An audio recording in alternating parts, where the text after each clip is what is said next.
Hello and welcome to Furious Driving, and today we've got something a little bit different. Many times on the channel you've seen me bring in an absolute disaster of a car and slowly, or maybe sometimes a bit more quickly, bring it back to life and put it back on the road. Quentin, for example, went from a £150 wreck that no one on the planet apart from me and maybe 3 other people thought was worth doing, and that, look at it now, this W123, which people have said so many times is beyond help, is coming back quite nicely as well. Anyway, guess what?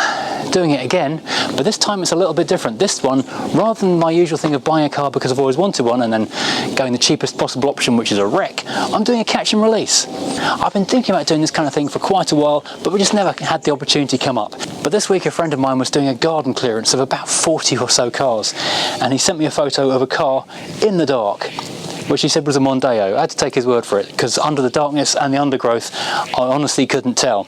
He said, did I want it for scrap value to save him the bother of trying to find somewhere to keep it while it was on eBay? I said yes. So we have now got a Mk2 1998 Mondeo 1.8 LX in what is actually quite a nice shade of metallic blue underneath the grime. And this is quite a grimy car. I'm wearing gloves just for the intro, but rather than spending months making this car absolutely perfect, I'm giving myself a week. Sorry, I'll rephrase that. My wife has given me a week to get this thing gone. I'm sure you can imagine the joy on her face when she saw this hove into view on the back of a low loader. Yeah, that was a fun conversation. But I think this is a good car. I think over the next 7 days I can transform this. The immense satisfaction of jet washing all of this crud off the car. It's going to need a new tyre because that one is flat quite a lot. I'm guessing it's going to need a new battery. It's definitely going to need an oil and filter, and it's going to need an MOT because it's been sat for about 5 or 6 years as far as I can tell. So first things first, I haven't lifted the bonnet yet, so you join me for the first time on that. This is literally where the low loader left it, so before I spend a single penny on this car, I'm going to pop the bonnet, see what the engine's like, see if it'll even turn over, and then decide where we go from there. You are literally seeing this in real time. But before I disturb anything, I just want to share the true glory of this car. So that tyre arrived flat, pumped it up to get it off the truck, and a few hours later it's flat again, so it's only good for moving the car very short distances. This thing is astonishingly thick with dirt. These shutter lines have got things growing in them. There is an ecosystem on the bonnet itself. This is one of the gungiest cars I've ever seen. There's moss growing out from the headlights. There is, oh my god, the air vents down here are not looking the best. They are completely filled with tree gunk. There's stuff growing in the air vents basically. That's got to be like a couple of centimetres deep, full of dirt down. Same story up in the gutter rails, moss growing pretty thick in it. And in the doors, door shuts, I've got, again, an entire ecosystem. That's kind of freaky hanging in there. Can't really see through the windows because they are so thick with gun, well, caked on tree goo. Another entire ecosystem here in the window seals, so that's going to need a bit of cleaning. Back end of the car, much the same story. It was dragged out on the back of a Range Rover apparently, so hasn't started yet. Mondeo. New looking exhaust pipe down there though. Unsurprisingly, a crack on the bumper, so we will be able to apply the regulation Mondeo gaffer tape to the back bumper. That is the law. More moss. So much moss. The jet washer is going to get a heavy duty workout on this thing. Tyre is finally coming up.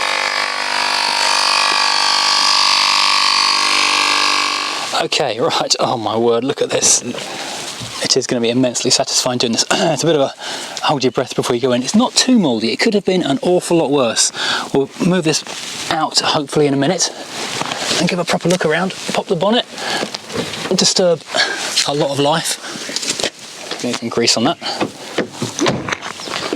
Doors shut nicely. The cable did something. Okay, yuck, look at that. I'm glad I wore gloves. I've not lifted a Mondeo bonnet in a while, so I can't remember where the thing is. Oh, there we are. Dead centre, nice and easy. Okay, 1.8 16 valve Z-Tech. Haha, not even got a battery. Man, I'm actually choking slightly from the filth in here. All we've got is a little bit of, I think, fir cone, or is that chewed up by a rat? Some snail shells and a Trisetto Gregola strawberry cream filling, some kind of Italian snack wrapper. Okay, let's see if we can find a battery from somewhere. Okay, this is definitely the wrong battery. This is actually from a Mini, but it'll hopefully fit on those connectors and give us an opportunity to crank it with a jump pack on there. That's definitely too little. But before I do that though, I am going to pull that and check the oil in a rag. Oh, I can hear ticking. I guess that's a fuel pump or something. That battery's pretty low. Well, it's got oil. I'll tell you what, that oil is actually golden. I don't think it even needs an oil change. Can you see this? This is fresher than fresh. It looks like it's changed and then never driven. Because normally if you'd started a car, within minutes of turning the key, it would be pretty disgusting. Well, that makes me feel pretty positive actually. Zetec E 1.8L. I know ideally I should be doing so many more checks on this thing, but this thing basically has cost me scrap value plus a tow so far, and I could pretty much get that back for it right now if I wanted to. Okay, the belt, auxiliary belt, again, looks quite nice. That slow clunking has slowed down, now I've put that on there.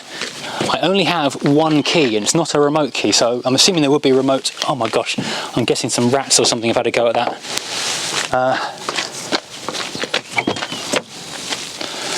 Okay, deep breath again. Let's just bump the key once or twice. Oh, aircon's on full. It has got aircon, which is awesome.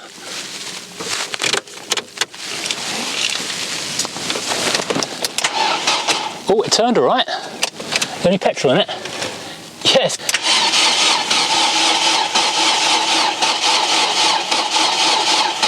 But it is pretty ancient, so I don't know if it's going to go on that or not. Wow, that sounds good, doesn't it?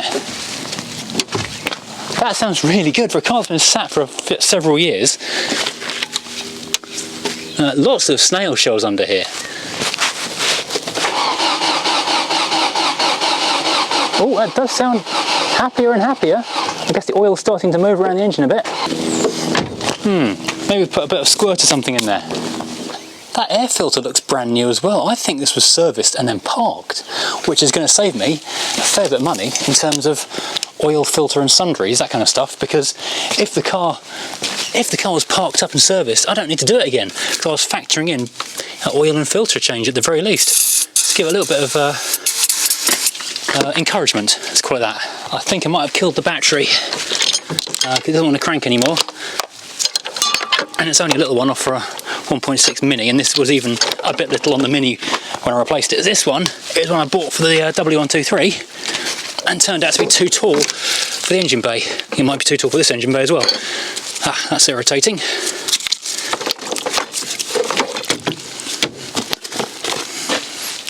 Yuck. No, that's not going to work.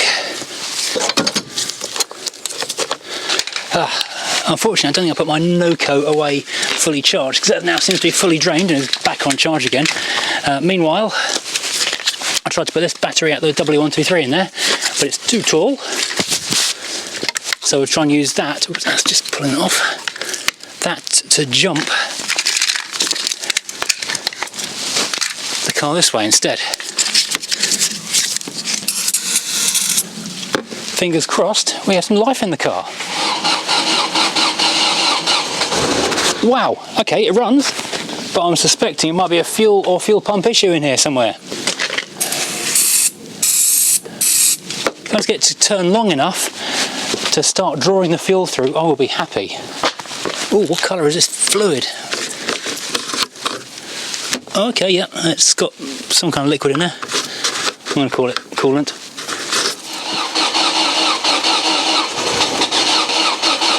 So, I've brought down the heavy duty chugger that is the Freelander to give it some decent oomph for a minute or two. Just try and get the fuel pump going. I'm not sure if I can hear the fuel pump or not. That slow clicking might have been the fuel pump struggling.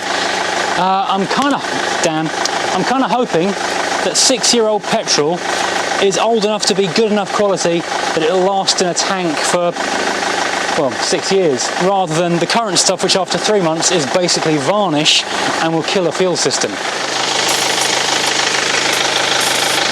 that sounds healthier.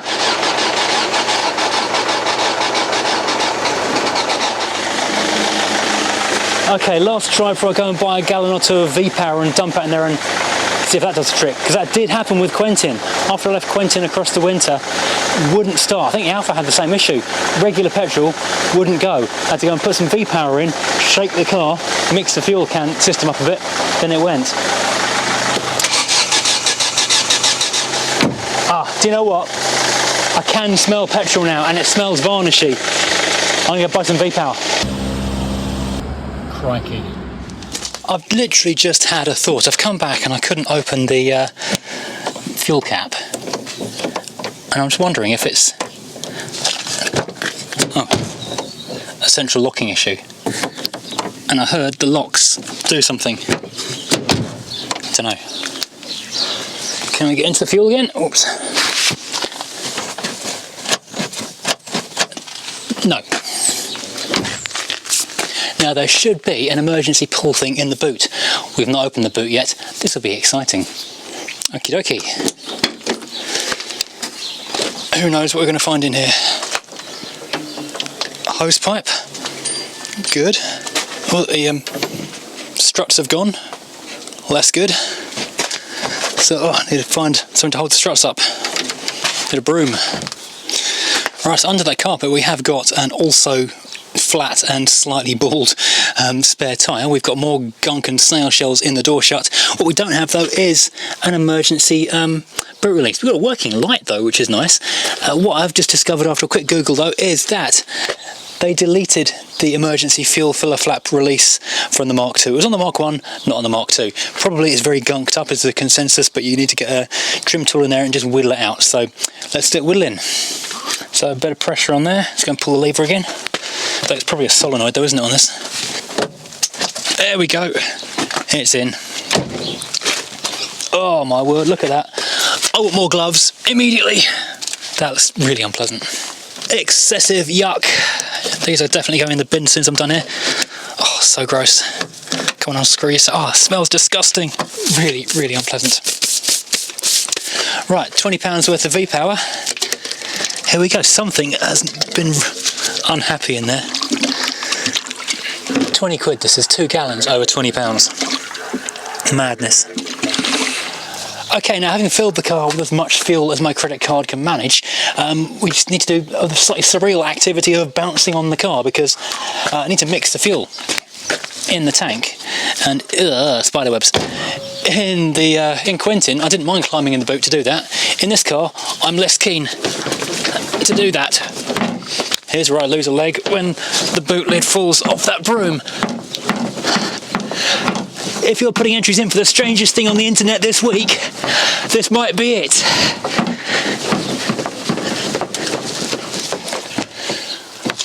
Door key. The key. Only key. Right. Let's give this a whirl. Oh, I don't want to touch it.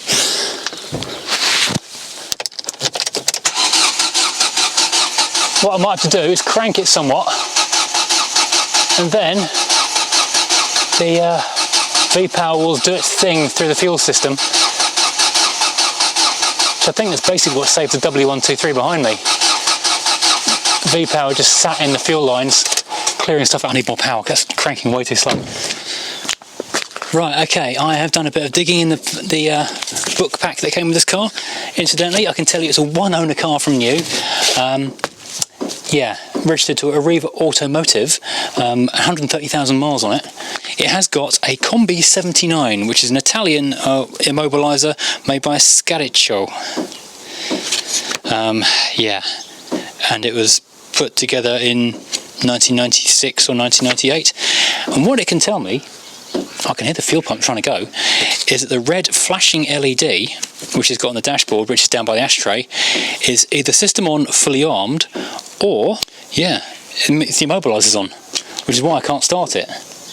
I'll have to do a bit more digging online, because this Mondeo is going to go nowhere until I can get the immobilizer sorted out. It may be coupled with a low battery issue, because when the bonnet's up, it's flashing the hazard lights, which means that there's a bonnet door or boot violation, but I can't run the jump leads in there without the bonnet being open. So Yeah, that's an issue, but there's no instructions in here for the Combi 79, so I don't know how you may turn it off.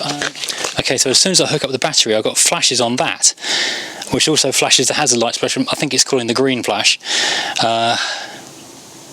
which means either bonnet open, voltage drop violation, or engine immobilizer violation. Slow flash means system fault. I'm going to have to find a better battery for this thing before I can go any further. That's money I didn't want to spend until I knew the car was functioning at least a little bit more than this. I wonder if a Rover 400 battery will fit in here. That might be my next option. Right, the 400 has just donated its battery, very kindly. I'm sure it won't mind. Ugh.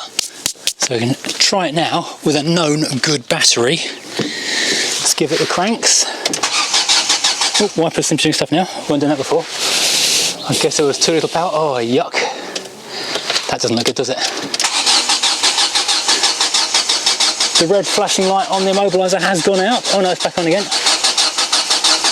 Come on, car. Suck some V-power through. Just going to try locking and unlocking it again.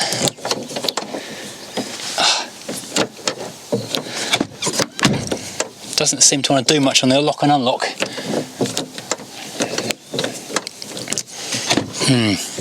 That might be an issue as well. It won't lock or indeed unlock on the key. We're going to think about our actions. Think about what we've done. Okay, day 2 of these, what I can only describe as shenanigans with the Mondeo. Quick recap of where we are and where we got to, because I'm kind of hazy after all of yesterday. I had to give up because it was school collection time and then editing the mini video time. Now, so the car's been sat for a number of years. It won't start, it cranks, it fires briefly on easy start, which means the ignition system works but the fuel system doesn't. I've put a V-power in there because the fuel in there is potentially stale, definitely stale. However, a couple of other options are also making themselves present in this situation right now. I did a bit of reading in the handbook. There is a fuel cut-off switch in the passenger door shut, so I need to move the car forward in order to access that. And maybe the jolting around on the tow truck was enough to trigger that fuel cut-off, so it's worth a shot. It could be the fuel relay, and it could be the immobilizer. I did some googling on the immobilizer last night. I could find no information about it or the company that made it anywhere on the internet, so I'm guessing they've been shut a good long time. So this morning I sent a message to the auto electrician James, who did the tail lights on the Crown Vic, and he's done a couple of other things for me, did the immobilizer on the Alpha 145 as well. So I've asked him what he would charge to take an unknown mystery immobilizer off a car. Hopefully not too much, because let's not forget, we don't want mission creep on this. If this becomes a roadblock, I'm not going to spend months on it. I'm just going to bung it on eBay and get rid of it as is, because this is a project whose point is entirely to make a few pounds to put into the other projects. It's a nice sideline, it's a diversion, it's fun, and I really like Mondeos, so I want to see it saved. But at the same time, mission creep is not an option. If it's not done in a week, it's going somehow regardless, and hopefully this video will pay for what I lose on it. Let's see where we go. Right, let's move the thing backwards and then see if the fuel cutoff makes any difference. I discovered the bigger of the two batteries I was trying to jump start it from yesterday doesn't take a charge, so that probably wasn't doing a lot.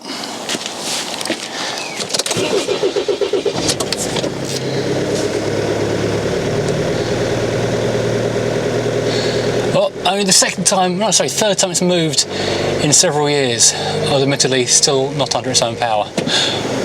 I'm hoping it doesn't lurch, because it's an automatic, it's kind of hard to judge what I'm doing. I also really hope I can get it back into that space again.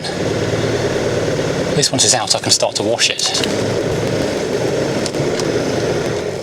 So there's not actually a switch in the door jamb, just this large and vicious looking spider down here, which I'm keen not to make friends with at any point in the near future.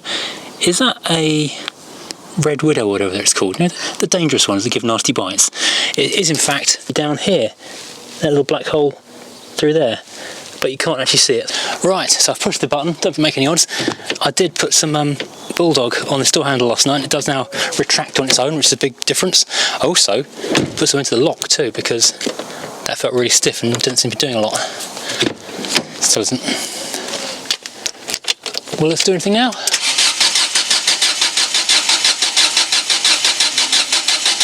No.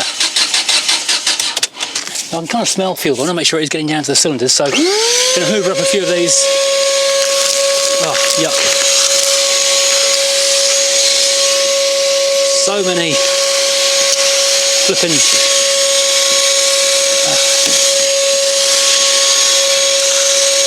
snail shells.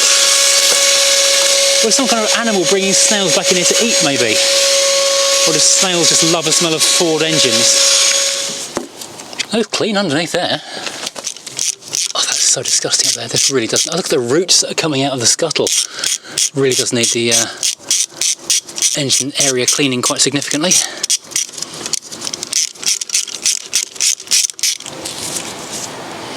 It smells fuely.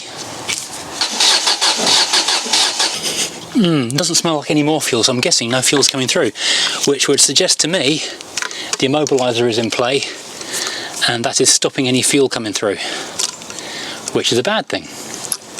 Or relay R8, which is I think one of those, well no, it's one of those, is stopping the fuel system running. Alright, so that one there is R8. Doesn't smell broken.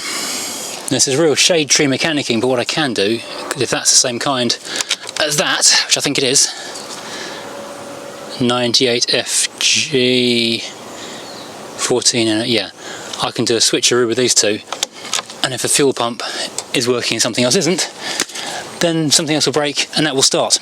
But I suspect it's the immobilizer.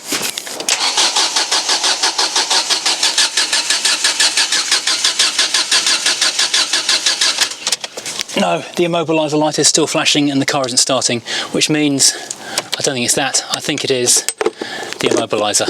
Okay, let's get this thing cleaned up because it's disgusting at the moment. I don't want to be hosing all of this into the engine bay, so thank goodness for rubber gloves. Yuck, it's so disgusting. Or alternatively, really good topsoil.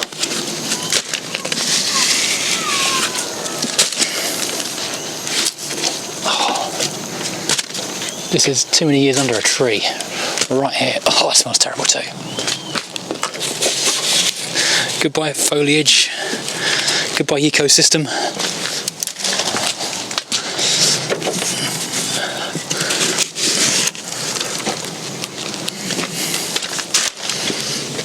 Right. Now I can go in with the jet washer. Now the bulk of that is gone. Yuck.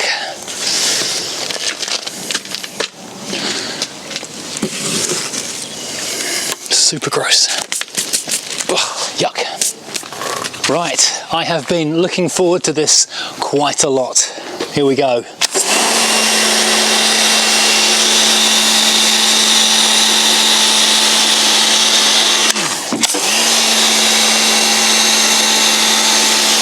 Oh, it's really baked on there. Ah, it is kind of going up the house quite a lot. Might have to change directions.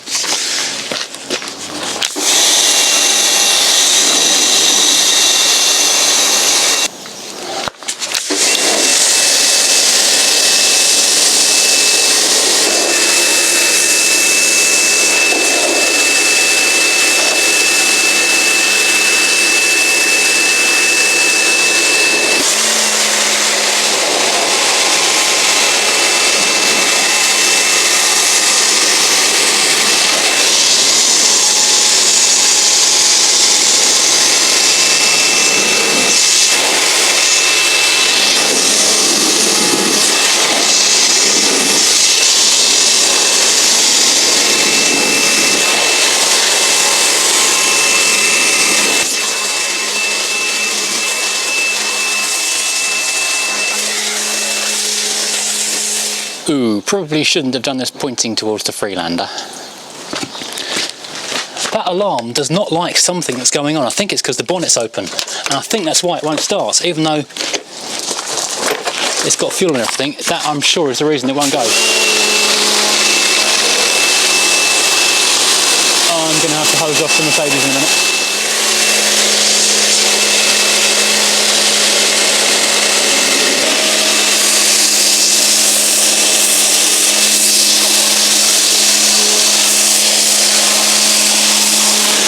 It's going to take longer than to clean the driveway than the car.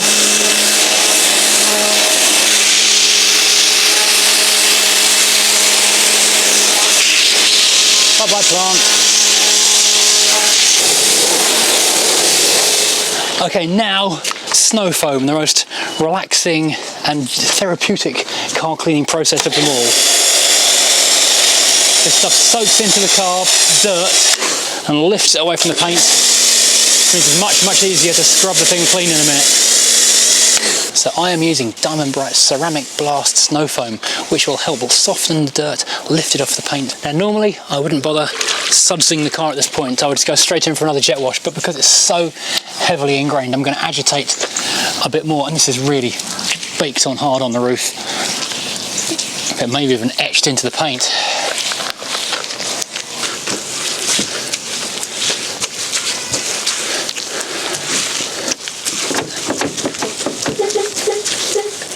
I think that's the alarm. Trying its very best. Oh, it's kind of sweet in a way.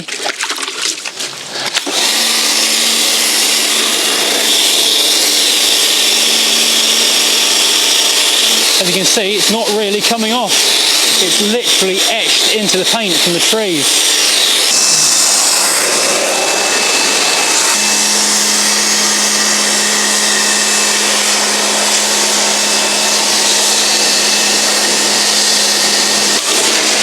Bye-bye snail shells.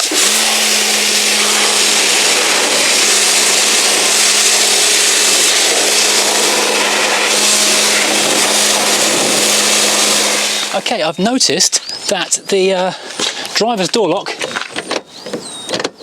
only does the driver's door lock. However, the passenger door lock does the central locking and seems to deactivate the alarm. Oh no, it doesn't.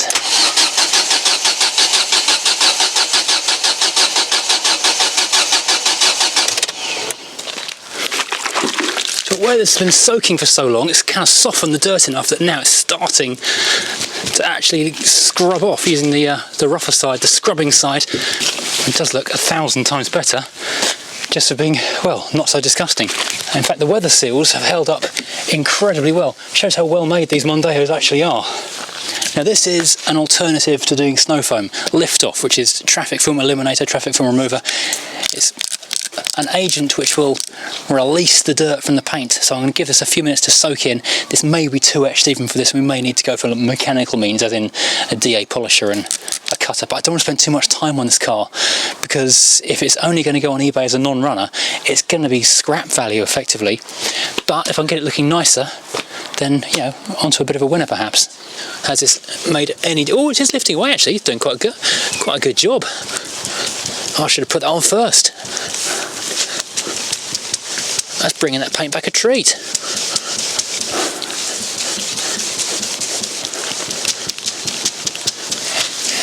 I'm going to go soak the roof while that continues to soak down there. Whew. I really thought that paint was going to be too far gone to clean, but no, it's really come back beautifully. Wow, what a difference. I don't know how well this is showing up on the camera, but that is now the blue colour it's meant to be. This is still a dark, horrible, furry stuff. That's just lifting away nicely with the lift off. Wow. Thank you, Diamond Bright. Don't forget, use code FD10 to get 10% off all Diamond Bright items at diamondbright.co.uk. And the roof is also a heavily mottled mess, but I've left it marinating in lift off for a few minutes while I did the bonnet. Maybe we can bring this back too. Well, it's actually come up reasonably well. The paint is as flat as a pancake. That lift off did a really good job getting that black tree sap stuff off the paint, but it has left it very, very flat indeed, so it's going to need another day with well, a DA polisher to get a shine back into it, but it will look really good once it's done. So, good news! Not that Dacia Sandero is here, but no, James the alarm guy can come on Monday, which means I've got all weekend to try and get the car, first of all, looking a bit cleaner, second of all, get the interior safe enough for him to actually go inside and do anything about with, and thirdly, maybe have another go at the fuel system, because I've got half an idea that actually it might just be the stale fuel is overwhelming the V-power. It's just so stale from so long that if I can siphon it or add more to try and dilute it some more, it might actually go once James has taken the immobilizer off. But first of all, I'm going to one-cut the bonnet to see if I can get a better shine on the thing.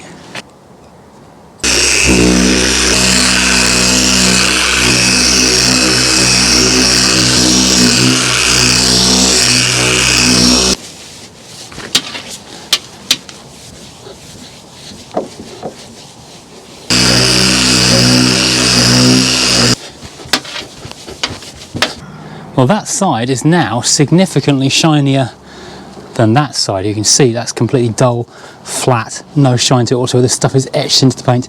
There is still some stuff etched into the surface, but it's going away. Every time I do a pass, it goes away more, and the car does get a lot shinier. So that is just literally polishing money into the car, just how much time I want to spend on that. It kind of proves I can improve it. But the bonnet is the worst panel by far. The roof's the next worst, but not nearly as bad as the bonnet. The sides aren't too bad. Those will come up really quite nicely. The next thing will be get the interior habitable and see if we can get it to run as well. That's also quite a big deal. Okay, here ends episode 1. This is going to be a one-hit, one-shot video. Get the car in, get it fixed, get it MOT'd, get it sold, make a profit so I can put some money into the Mercedes and the new old Mini in one video. But no, it's not really worked out that well. It's too dirty, it's too broken, but it's got too much potential to let it go. So we've taken it this far in this video, but in the next video, going to go and rent a cleaner thing and do the interior. Going to keep on battling the paintwork. My immobilizer guy is going to come around in the beginning of next week, see if we can get this thing running. I'm going to try and drain the fuel tank. So ultimately, we've got the potential to have a really, really nice car. I mean, hopefully you can see what a difference attacking it with the one cut has made. This is such a night and day difference on this paintwork. So this thing could absolutely shine. That's a beautiful colour. So we could have a really nice Mondeo on our hands, so we can make double, even triple my money on this thing. And yeah, as I say, buy some decent heritage panels for the Mini, buy a new wing for that Mercedes. Awful lot of jobs need doing, which that thing can pay for. And today is an FFP3 kind of day, if you know what I mean. I'm going to take this thing off because I can't see and I can't breathe. I've forgotten how much fun masks are. 2 short years, and it all disappears into a fog of time. So why am I wearing excessive PPE today? Well, I'm not just trying to get a contract off Matt Hancock. I'm going to go inside the Mondeo for the first time. This car has, as you can see on the bonnet, polished up quite nicely on the left-hand side of the bonnet at the end of the last video. It's looking very flat on the rest of the car, but it will come back to this lovely metallic blue by the time it's done. A bit like a slightly greener Rover Tahiti blue, if I'm honest. So the car has got the potential to look quite nice. The tyre is actually holding air now, bizarrely. I think it must have just reseated itself or something. I don't know, something's happened. Now there's a couple of quick things I need to run through from the last video because it came up in comment after comment. And okay, first of all, Crown Vic mug. Yeah, first of all, how much am I going to do to the car? How far am I going to take the things that need doing?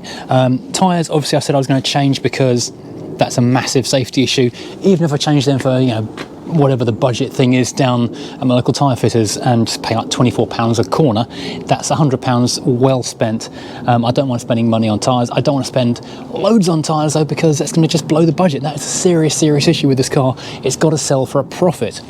When I did my Bangonomics Mk2 Mondeo, when I first started this channel a couple of years ago, I got a ton of hate because I put Continentals all around the car. I spent like £400 or £500 on tyres for an £800 car, and people go, how do you call this Bangonomics, blah, blah, blah. The thing is, I value safety far higher than I value my own personal budget. However, unless I do a deal with someone beforehand who's going to buy the car and we arrange to put tyres on and factor that into the price, we'll be going for budgets just because it keeps it legal and safer than we are now. Secondly, the engine oil. The point has been made numerous times, engine oil is hydroscopic. It does absorb water over time, so we'll probably need changing. But yeah, let's get through an MOT first. Let's see if the engine runs. Let's see if it passes an MOT before we start throwing money at oil. It's only about 25 to £30, I guess, for a can of oil, but again, it's another 25 to £30 and it adds up. Likewise, the cam belt, because the Zetec is a timing belt, not a timing chain. Last on the road, last MOT someone pointed out was 2015, so 7 years it's been off the road, so it's at least a 7-year-old timing belt.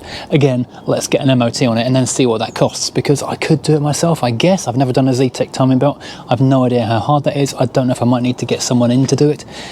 So I could be looking at like £100, I could be looking at £300. Again, that's almost all the profit gone. Value of these cars is anywhere from £1,000 to £2,000.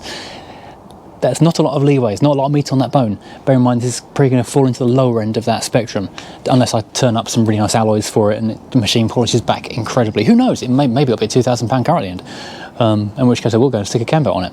That's most of the expense things. No one amazingly even thought to mention the brake fluid in the comments, picking up the engine oil, that kind of stuff. But yeah, the brake fluid will need flushing because that's 7 years old at least. It's also got mismatching hubcaps, which I hadn't really noticed at first, so I probably wanted to find myself some hubcaps for it. The locks and alarm, which is the big thing. Okay, I hadn't noticed it's a Phillips alarm on here, as well as the random Italian alarm brochure. So we've potentially got 3 alarms on this car, which is interesting.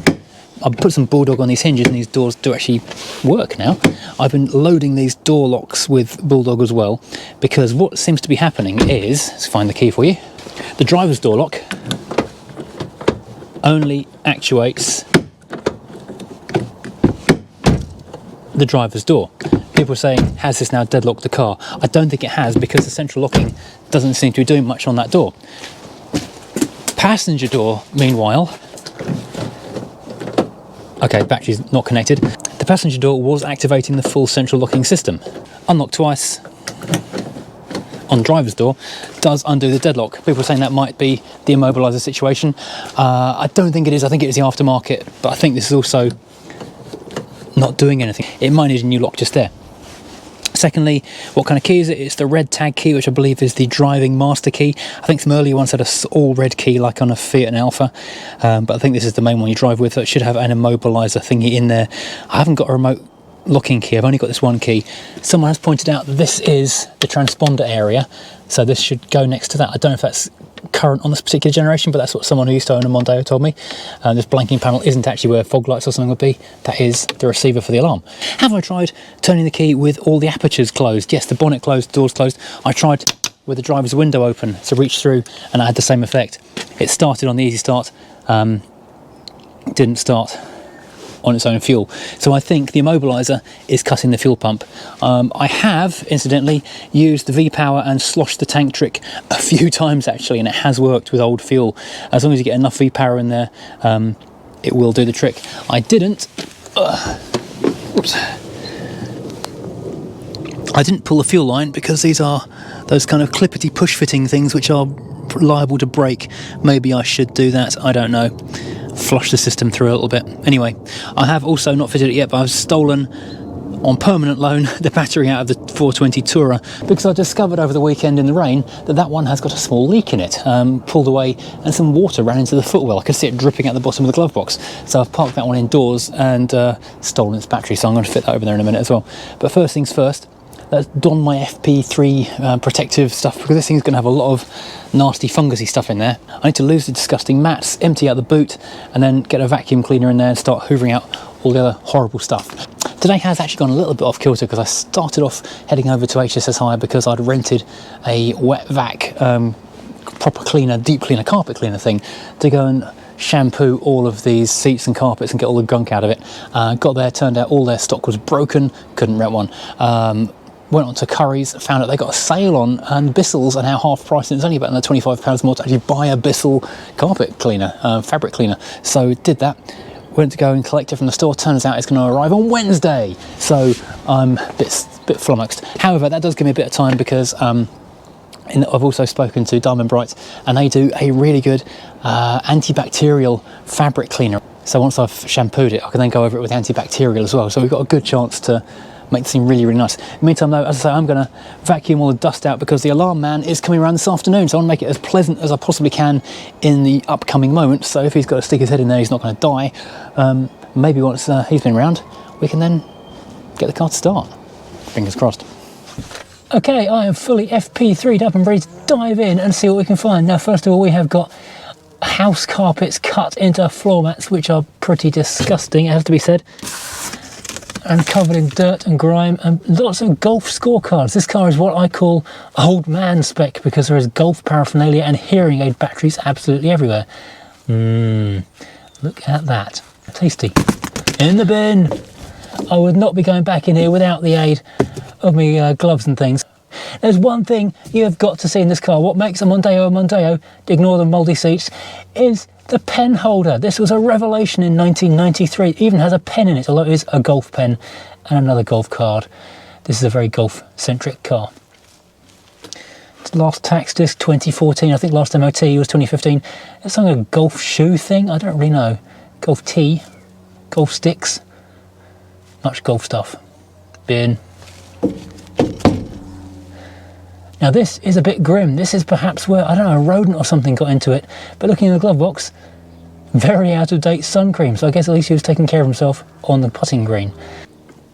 Into the boot. Watch out because the struts don't work. We've got a very old hose pipe. This can go in the bin. What have I got next? Apart from lots of dog hair and dog dirt, a handy window sunshade. That's useful. I'll keep that. Next we've got, oh, a Christmas card. That's probably not going to get delivered this year. We've got maps, more maps. Yeah, lots and lots of maps in the bin. Got another map. Pre-sat nav, this car was abandoned. Dog blanket, lovely. Hence the dog hair everywhere. Right at the back we have got a windscreen wiper. Oh, that's handy, because all the windscreen wipers are shot on this thing and need replacing, so that's a real bonus. The car is paying for itself already. I wonder which wiper this one's for. That one is the front passenger. Fabulous. That can go on there post haste. What else is lurking back here? Is there a second one? Yes. Oh, there's another sunshade, very Miami Vice, this one, very 1980s. I quite like that. Might keep it actually. Yes, we have another windscreen wiper blade. Hopefully that's the driver's one, because then we are MOT ready on the wipers. That's like 20 quid saved straight away.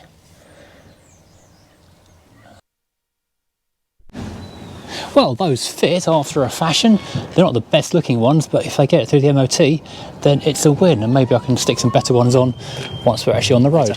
Right, let's get this. Right, I've got my mask back on again, because it's not very nice in there. Let's use the shop vac, not the house vac. Don't want to get the house dirty with this stuff. Start getting this crud out of here. Don't want to breathe this stuff in at all.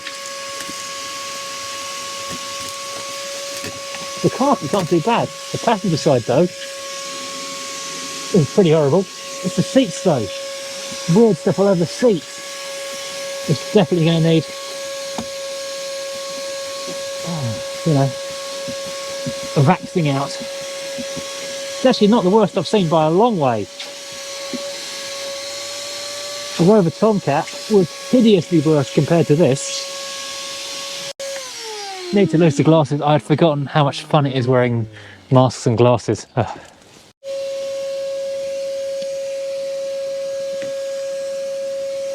A lot of this stuff is actually blasted out of the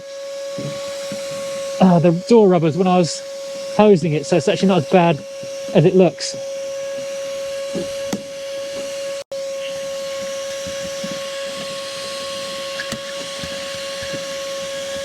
Oh, yeah. This car will scrub up so nicely though.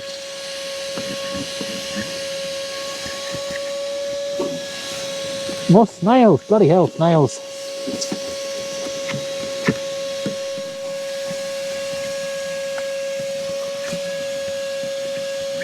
I guess something heavy was in the back seat for a while.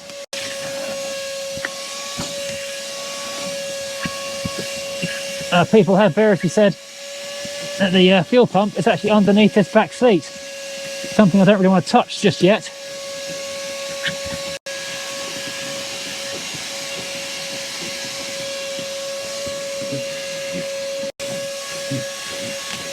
Oh, lovely velour. Velour is beautiful. Interestingly, this passenger seat is by far the nastiest of all. I don't know if an animal was on there or something, perhaps. There's no sunroof in here, but I do need to go and clean that headlining because that's got a little mould in it. But yeah, that is pretty nasty. And that, I don't know if that carpet was going to be eaten by something. There were a couple of what looked like droppings in the car, but I can't see any other evidence. I don't know if this is more disgusting or satisfying, or somewhere in between.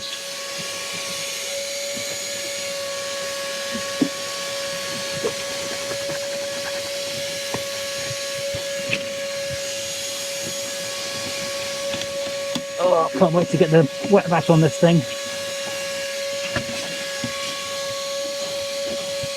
It's actually not that bad, really.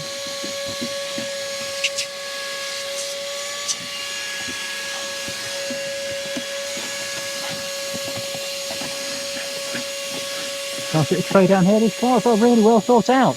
Very well planned for people out on the road all day.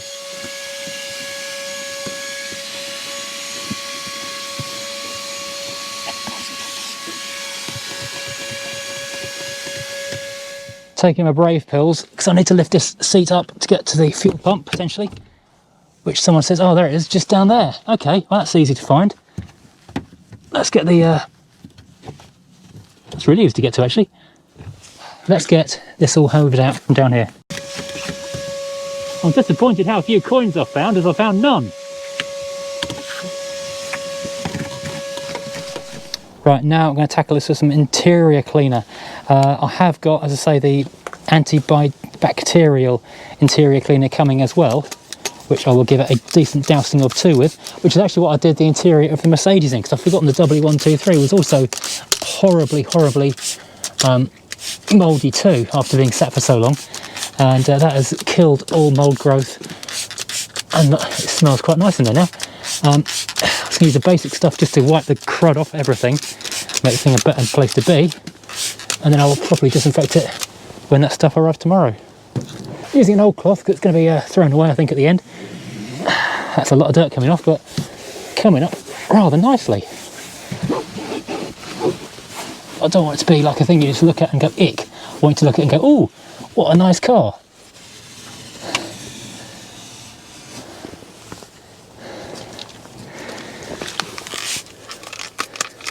I want to see if that radio works as well. Or we'll have to go in there with a paintbrush or the detailing brush as well. A lot of cleaning to be done. This will take a couple of goes, I think, to get all the nooks and crannies sorted out.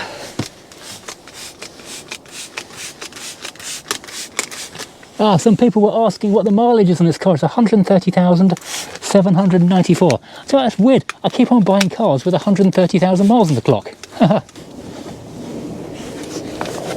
Let's douse that some more.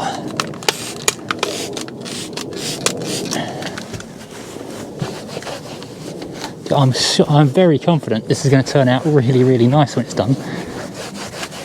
The more time I spend cleaning this car, the more I think it's going to be really good. See, I was looking a bit yellow before, and it's coming up actually rather nice. One good thing about this car, it does not smell like it's ever been smoked in. If you get a smoker's car, they absolutely pong, and it's impossible pretty much to get the smell out without a lot of extra work.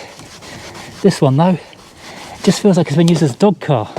Definitely a golf car, because a number of T's and tiny pencils and things in there, and definitely a dog car from looking at the state of the boot, but not a smoker's car, which is a huge relief.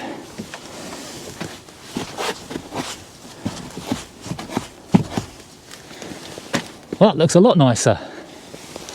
Oh, blap on there. That windscreen is going to take some cleaning, I tell you.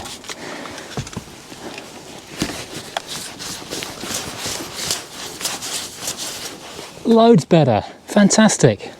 That's going in the bin. It had growth coming out this window. I thought it was some kind of mould or fungus. It's actually the rubber sucker that was holding this creepy cool dude thing in there. So that is finally free. That's one less worrisome thing to deal with. And I normally use them hundreds of times over and over again. However, this has got potential lots of pollen, mould spores, rodent feces, that kind of stuff in there. This one's going in the bin. Now, in another break from my intentions, I wasn't going to bother using just standard upholstery and carpet cleaner, although I have had some incredible results on really manky cars with this stuff.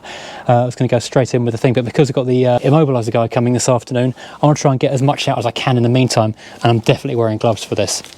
There's going to be a lot of mould and bum juice in these seats. And this is going to do a good job, just not as thorough a job as an actual wet vac would do. But certainly it's going to be a massive improvement on doing nothing. And if poor old James has to climb into this car, I don't want him to be sick.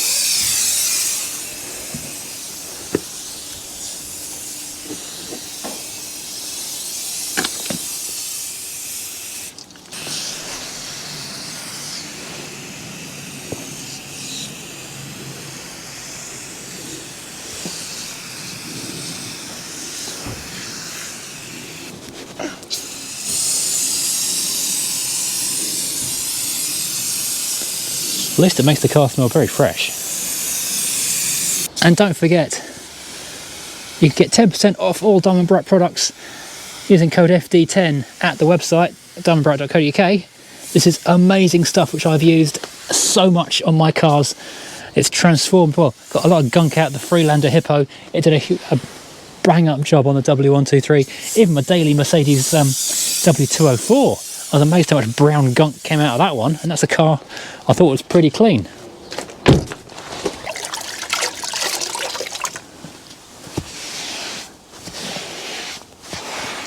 And this will do a great job of lifting an awful lot of dirt out of these seats. Obviously the wet vac will do an even better one, but at least when James turns up, he won't run away at the first sight of the car, covering rodent excrement and mould.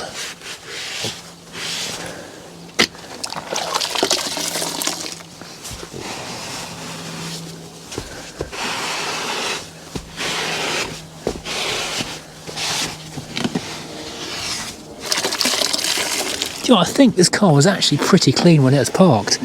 Everything about it suggests to me that someone was taking really, really good care of this car and then just parked it and left it.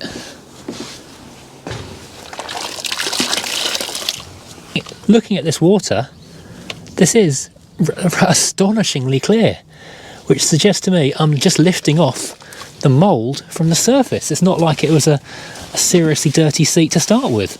And the condition of this velour is just astonishing for a 130,000 mile car.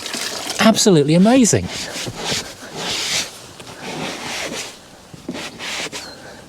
That has come up so astonishingly well. If you didn't know that had been covered in mould just a couple of minutes ago, you would not believe it. And these seats are in amazing condition for a 130,000 mile car. That velour is lovely. I will still do the full-on wet vac because the carpets will certainly benefit from it, and there's a few little marks that will certainly come out as well. That's just amazing. What a transformation. What a difference a day makes, as they say. That really is lovely. Okay, right now that's all good. So at least James will not mind getting into the car now to look at the alarm. I'm going to change the battery on it now and see if I can hear the fuel pump at all, because a few people kept on saying, could I hear the fuel pump? Let's find out. Right, so here is the good battery from the Rover 420. Now when you turn the car on, you should hear the pump priming in the back for about 30 seconds. I won't be able to hear this, so I'm going to set the camera down in the back and let this camera be my witness.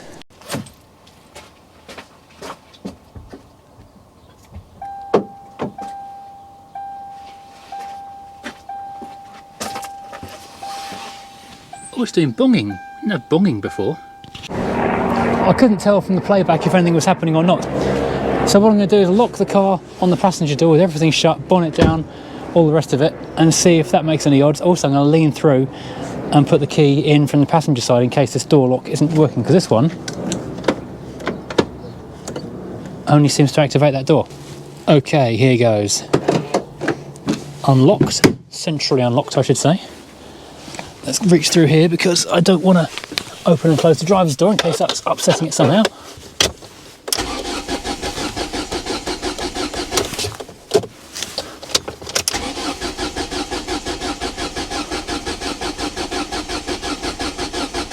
No. No. It was worth a try, but it didn't even cough. I can smell fuel though. No, I know this isn't strictly essential, but it would be kind of fun to see. Oh, I need a code. I can say, fun to see if the radio works. Well, the power's on, but it's asking for a code. I wonder if I've got a code for that. That'd be cool if that did work. Well, guess what? It turns out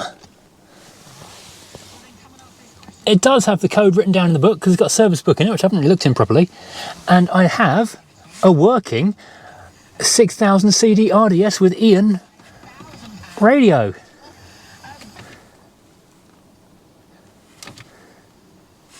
Which I think is quite a good one as it goes. Let's go and get radio 1 on there. Obviously I have to mute the audio in a second. Seeing Heaven on BBC Radio 1. Yeah. Okay, driver's door isn't working. That's a problem for another day. Fine. Okay, so we've got working-ish radio, which is good. I just thought I'd take a quick look in the book pack and found the service log, which is surprisingly good. It's serviced annually at Dovercourt Motor Company Limited in Braintree in Essex, unsurprising as it was an Arriva vehicle. Someone said, was it a taxi? And I said, no, it was registered to Arriva. It's one owner, one previous keeper on the logbook. So that was Arriva, then it was previously owned then by the guy who owned it after Arriva. But it turns out Arriva, the bus company, I assumed it was a company car, had a hire car business as well. Back in the 90s, so possibly this was either a rental car or a company car owned by Arriva. I'm guessing up until 2001, because that's the last stamp at Dovercourt when it had 68,000 miles. So half its overall mileage was done, 68,000 miles in the first, what, 3.5 years? And since then it's done another 60,000 miles, or 50,000 miles, taking it to 130. With no service history though, but evidence of a very, very clean life. One more thing, now I've got the new wiper blades on, they're the free wiper blades from the boot. Yeah, kind of work. Actually, yeah, they've scraped a lot of gunk off there. Not a bad triangle of doom, if I do say so myself. And the thing that I keep coming back to with this car, it's got air conditioning. AC on a 1998 car in the UK is actually quite impressive. I know whenever I talk about air conditioning on 90s cars in car reviews, people from hot, dry countries are always like, oh my God, what's the big deal, aircon? We've had that since like the 50s. In the UK, it wasn't really a thing until after the millennium. It wasn't until the very tail end of the 90s, the beginning of the noughties, that air conditioning started becoming a standard feature. So an LX is kind of a mid-range fleet car. So if you worked at a company and were given a company car Mondeo, chances are it was an LX. I can't remember if LXs had aircon as standard or if someone paid probably about £1.5 grand to have that fitted on there. I'm glad they did though, because it's a major selling point. Whenever I drive retro cars, as much of a daily as I ever do with retro cars, the one thing that really I miss in the summertime is aircon, because you know you're just sweating the things. Whereas in a modern car, you flick on the aircon, it's lovely and cool. Yeah, if this was ULEZ, I'd be keeping this. So I don't really know the fuel system and arrangement of these cars, but I'm thinking that's the fuel inlet to the fuel rail rather than the return. Because it's what's like a pressure regulator underneath it. So I'm going to, always underneath it as well, I'm going to pull one of these off if I can, try and work out how these clips work without breaking it, and see if I can get fuel running through here or not. Well, there you go, that's now freed off. So question is, does fuel fly out of this one? Safe to say, it does not, and also it's not coming out of there as well, which means if the fuel was returning that direction, it would be coming there too, which means no fuel is happening, which means the fuel pump isn't working, and I think that's the immobilizer, because I can hear the alarm going off really faintly. There's just one last thing I want to go and check, and that is that power is actually getting to the fuel pump or not, because if power is going there and it's not pumping, that means I've got a dead pump. But every now and then I do get a whiff of stale fuel at the front of the car, which suggests it is working intermittently. This might be a two-person job though, because yeah, I need to be turning the key at the same time as holding my little pins in there, which is going to be tricky. So I've got 2 lives and 2 earths, don't know which one does which. Car ignition is on main. Oh, it's getting 6.5 volts just there. That's currently getting 11.5 volts. And that is a mite confusing, because I assumed there wasn't going to be any power going to the pump, unless it's killing the pump power when I'm turning the key or something. I need the immobilizer man here. Fast! Right, so as I'm not getting fuel here at this end, I'm not hearing any noise from the pump, and I'm getting 12 volts at the pump, the next logical thing is to put 12 volts directly to the pump and see if I get any response from that, and then maybe wallop the pump with a lump of wood. So let's go and do that. Pump walloping commences. This is where we add extreme danger in the form of live wires and a battery. We've got 4 wires going to this thing. 2 earths are on the left hand side and 2 lives on the right hand side. The bottom one is the fatter one, so I'm guessing that's the 12 volt rather than the 6 volt for the gauge feed. So I will put 12 volts to the bottom left and the bottom right of that connector down there. I can hear the faintest of ticking. Not anything significant, so I'm going to go find a lump of wood. So the battery's only got like 9 volts in it, but it should be enough to do something.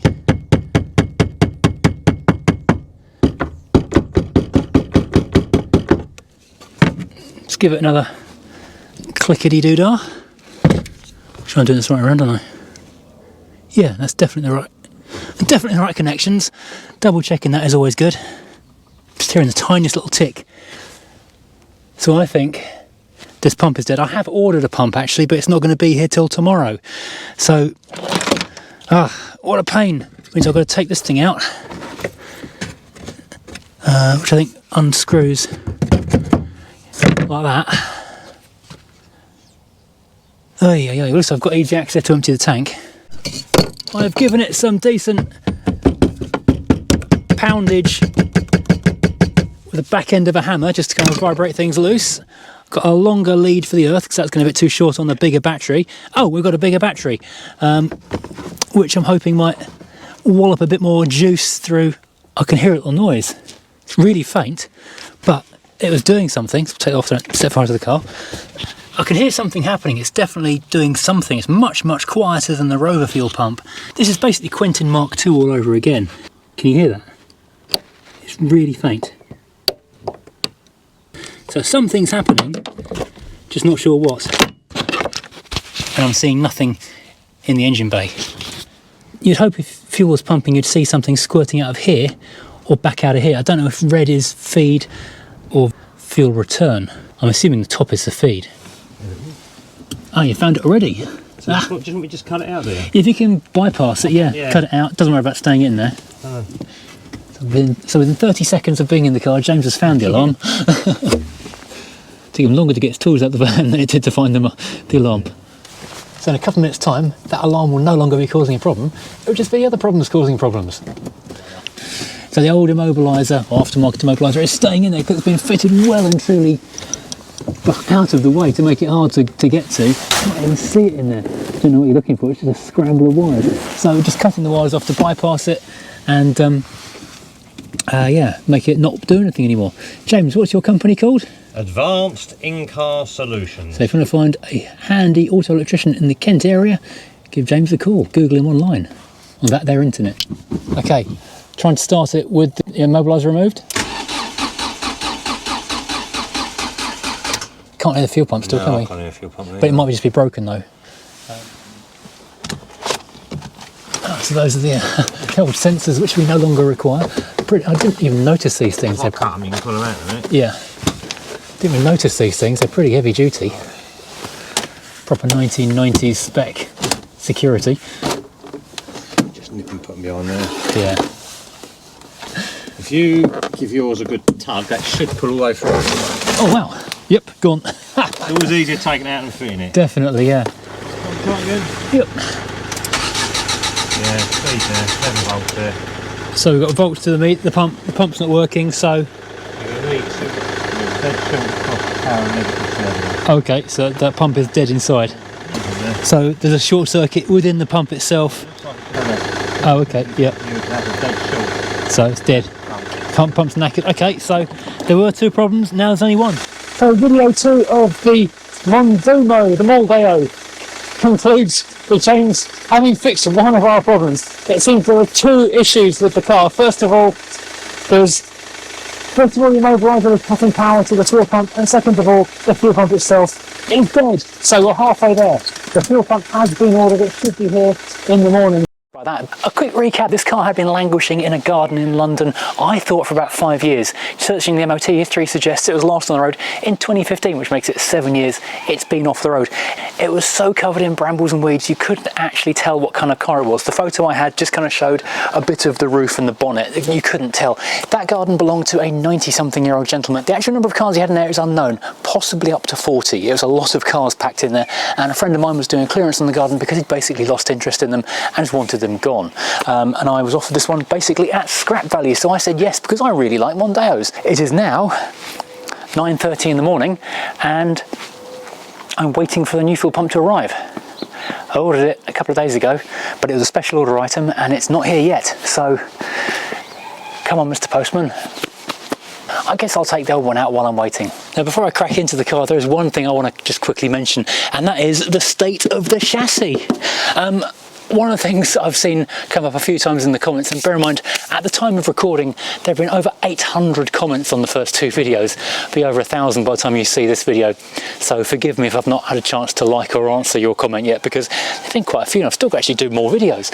I reckon it's going to be rotten. I can't believe that's not as rotten as a pair. It's going to have holes in it for sure, that kind of thing. However, although I've not been underneath it yet on the ground, when it was on the low loader, let me just roll you some B-roll in the background, because looking at this thing when it was on the truck, it looked really, really solid. That's why I even bothered carrying on, because I've not seen a Mondeo looking this good for a long time. There's a little bit of surface rust on the pinch weld. The floors looked really good, everything looked amazing underneath the car. So it gives me a lot of confidence to say that when I stick a jack under this to take the wheels off it, it's not going to go through the floor. I really am looking forward to doing a project that doesn't involve welding. Now, I believe to undo this one, you have to undo this kind of locking ring, which just rotates around. Now, last night, I did try and do it, but it wouldn't want to move, so I soaked it in Bulldog BDX, and now it feels far more happy to move. I'm not sure which direction. Lefty, loosey, tighty, righty. There we go, and it's free. Oh yeah, I need to undo the fuel lines as well. That'll probably be quite useful. Now, how do these undo? They're kind of grubby and I can't see how the connectors work. I'm going to have to Google this because I don't want to break those. I've not seen... Well, confusion reigns at this point because all the guides I'm reading on forums are saying squeeze the 3 clips at once. However, these have quite clearly only got 2.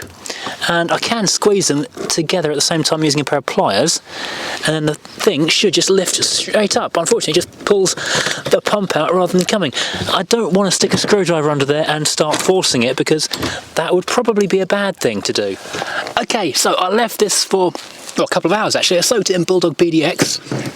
Then my friend Max turned up, and I shot his wedding photos the other day, and he brought a really nice bottle of whiskey around, so thanks Max. We went for a little drive in the Crown Victoria because he'd not seen that before either, so a nice little break away from this. Had some beans on toast, so hopefully now this is going to be, well, possible to remove. So I watched a couple of videos about taking these things out, but the one common denominator is extreme force and people generally breaking them, because this is basically 25-year-old plastic. Just to squeeze that bit there and get a second bit. It's a 2-plier job basically, and 2 pairs of pliers. Oh, I didn't realise the camera wasn't recording the last bit, but I got the return line out. The collar's both shattered on both the return and the feed. What it is like a release collar, and you squeeze that on the side of it, and that releases whatever's inside there, spring-loaded something, which then releases this little clip on the spouty bit that goes in there. Then you give it a lot of a tug, actually use a pair of pliers in the end to pull it out under these little flaps like an airplane wing, and then it came out. That one's out. The collar cracked on this one. The collar just shattered on the red one. The old tired plastic was just not up for it at all. And now I've got the situation where I can pull up that little catch collar thing a little bit, but I can't get it all the way out. Oh my god, that'll be the boot shutting. Okay, it's out. We are free. Basically what you need is extreme violence and a lot of luck, because it's too tight to come out gently and too fragile to survive violence. So it's an issue. And here is the fuel pump.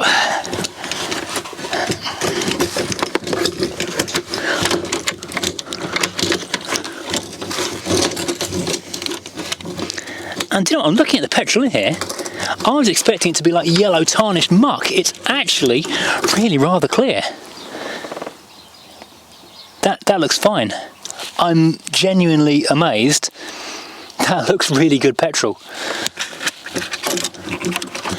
Okay, I'm going to leave it in there until the new one arrives. It's nearly lunch, well, it is lunchtime, and the new pump hasn't arrived yet, so I'll tell you where that's got to.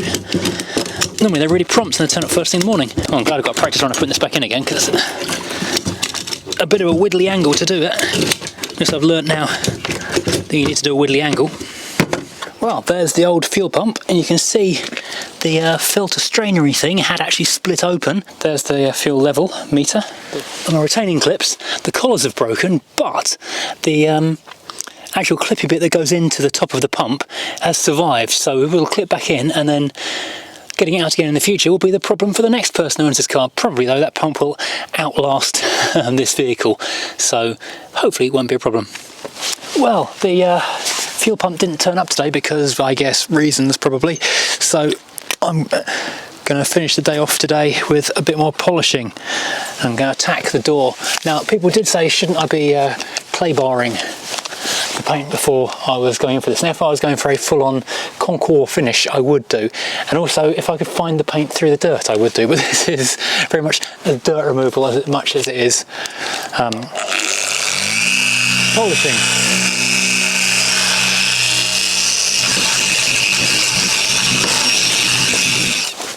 It's sort of hard to tell in the dark, but it does look quite nice.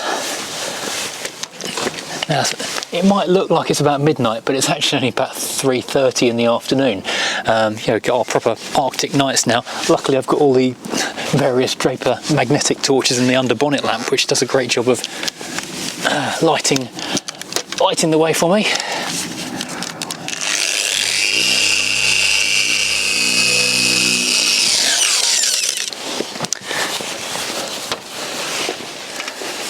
Well, I don't know how well you can see that in this light level, but that driver's door looks really nice now.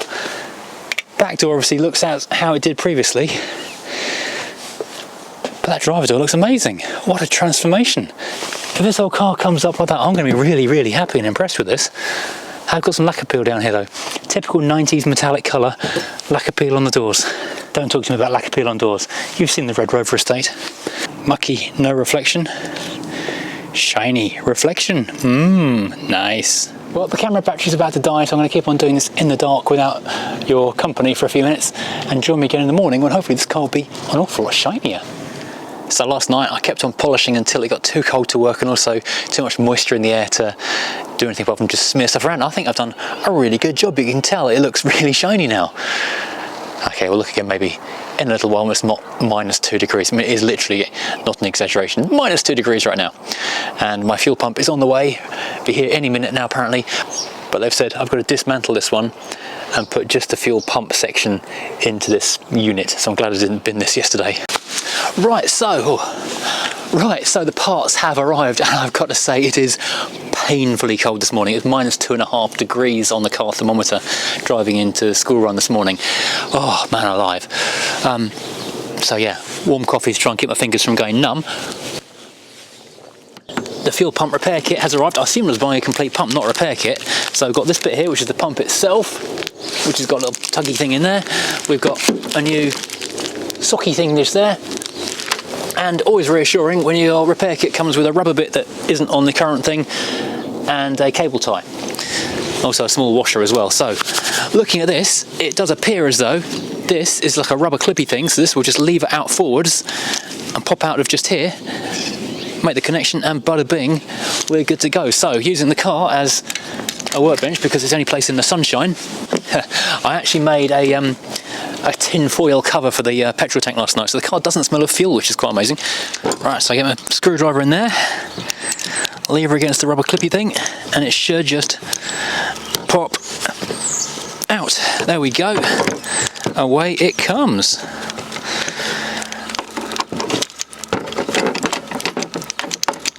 And there is like a retaining ridge on there, so it's a little bit harder to get out of there.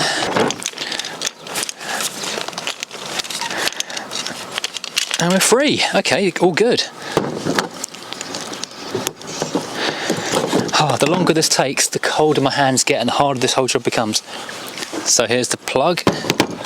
clicks in correctly, that's good. That slides in there, that's good. Okay, so a little washer goes on there apparently. That it goes on there, it's held on by that. And now I see why there is a cable tie included. This rubber cap looks like it should fit inside here to hold it steady, but it's not quite the same as the Ford part, so I was going to cable tie it all in place, neat and tidy. Okay, so that is now held in place. The gauge moves as it should, I hope. And this we can go and now test in the car.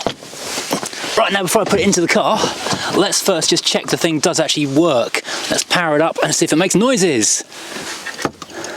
That's weird, I'm not getting motor sound. Okay. We should really be having buzzy pump sounds at this point, shouldn't we? Right, jump pack attached. Why are you not starting, Mr. Pump? That's connected up. Lock the car. Unlock the car. Weird central locking noises. Nothing on the priming though. That's so weird. Why aren't you working? Okay, this is going to sound like a really stupid thing to do, but I just want to make sure I've got a working pump. I've had new pumps turn up before and they have been broken, so 12 volts straight from the battery, or 9 volts from the battery. It's low after being in the cold overnight. Yep, you can hear that really clearly. Okay, so why am I not getting power as far as the pump when everything was working last night? I just put a test meter on the thing again with the ignition at position 2, and it's getting voltage to the pump, but it's not making any noise. I don't understand why it's not pumping. It pumps when it's not connected. There's voltage here. This is literally just a wire connection. There's no electronics in here. It just goes straight from the connector just there to the motor. It could not be more basic than that. This is now measuring the 2 pins, the red and the black, that go from the pump housing to the motor itself. Nothing. There's power at the connector, at where it's going into the plug. Okay, so I've got no power coming through here. Okay, that's just interesting. But I have got power. Oh yeah, I've got power. 6 volts and 11 volts. Okay. Infuriating. So where's the electricity going between this connector block here on the top? There's how can that not be putting power through it?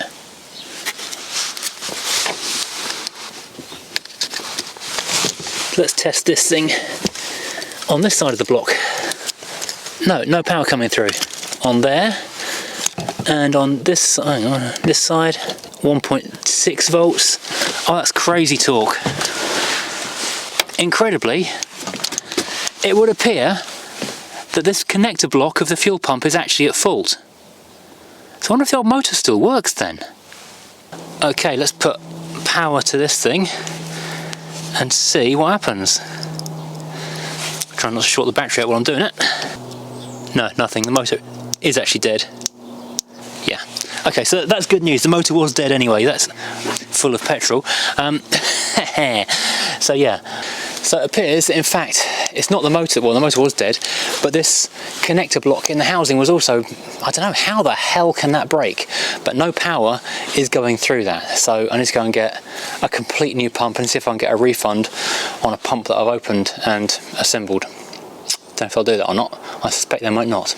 Right, let's do a quick continuity test, because before I go and try and beg for my money back on this thing, let's just double check this block is actually broken.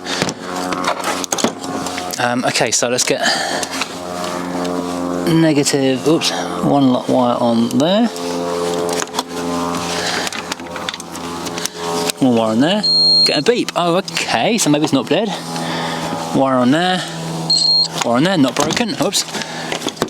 And I noticed the fuel gauge was working, so yep, wire on there, wire on there. What the? I don't know. Maybe it needs fuel pressure. Maybe that's the... No, it can't need... Because I chucked it to the battery and it worked. Oops. So I'm going to repeat the battery direct test to rule out the motor and the housing pump. Housing pump. Earth on this side. It works. Okay, fine. So I can fit this knowing that this does actually work. The problem has to be with the circuitry in the car. Let's whack this in quickly. This fuel actually looks and smells quite good, but it's nearly full tank, so what I'm going to do is siphon off a couple of gallons and stick them in the other cars, so I can still use it, and put fresher stuff into this one later on, once it starts. Okay, I've now siphoned 6 and a bit gallons of petrol out of this car and distributed them amongst the other cars, which have got more fuel to dilute them. So now let's go and refit this thing, because all my tests show that this works. Whatever doesn't work is on the car side, so let's get back in the car and figure things out from there. Okay, so I thought that was recording then, but it clearly wasn't. Yeah, I've managed to get this into the tank. It only goes in one way because of the shape of the tank and the floor and the shape of all the extremities. This now then drops all lined up in the right way around so that, oops, the pipes are in the correct position. Locking ring over first. Don't put your pipes in first and then realise you've not put your locking ring in.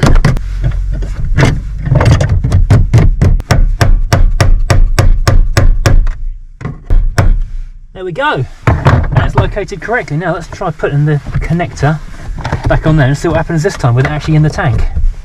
So starting with a lock and an unlock. Reach in.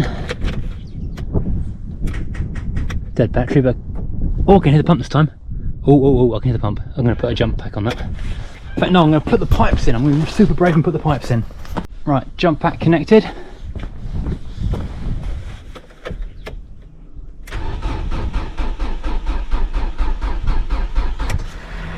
So for a bit of a change, 200 VI is now donating electricity.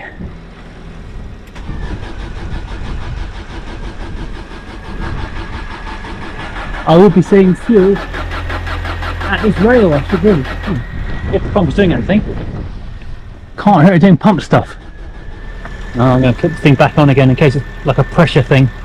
Let's just try and lock and unlock a bunch of stuff.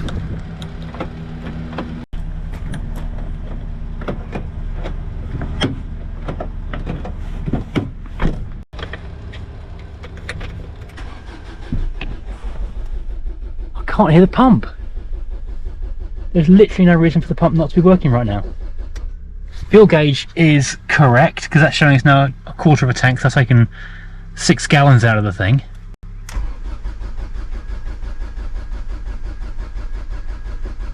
Oh, come on, car! Pump petrol and start, damn you! I wonder if I could put 12 volts directly to that.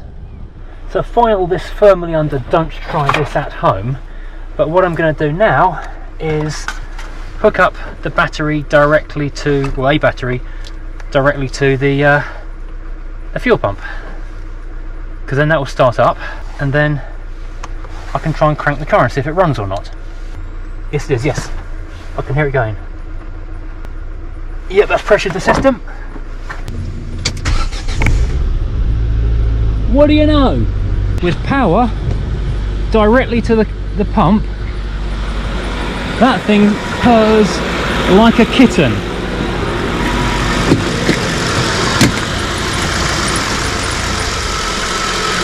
That is as sweet as you like. Okay, so the pump works, the engine works, the ignition system works, everything works, but for some reason the car is still killing power to the fuel pump. But look at that, that is lovely. That is beautiful. What a great engine. I'm going to turn this off before I do any damage to anything. Let's give it one more go on its own. Oh, it runs now. Oh, you beautiful machine. It works! Yeah! Yeah! Yeah! Whoop whoop! It actually works! Oh my god, I can't believe it. It doesn't work. I think what I was seeing there was the fuel I pumped into the fuel system running it there. It doesn't work. It works when you've manually powered the fuel pump and there's enough fuel in the filter and the system to keep on sucking through and keep on going. Bother, I think is the only way I can phrase that. Extreme bother. Fridge magnets and blah. You can't swear on YouTube, but I really want to. Well, I've just hooked up the manual battery pump again thing again. So I was like hearing it run. Oh, why are you not playing ball car? Why are you not working? Let's see what else works in this car while I'm doing this. Let's put the lights on. I know the hazard lights work. Oh, we've got headlights. Excellent. Got main beams. Got main beam.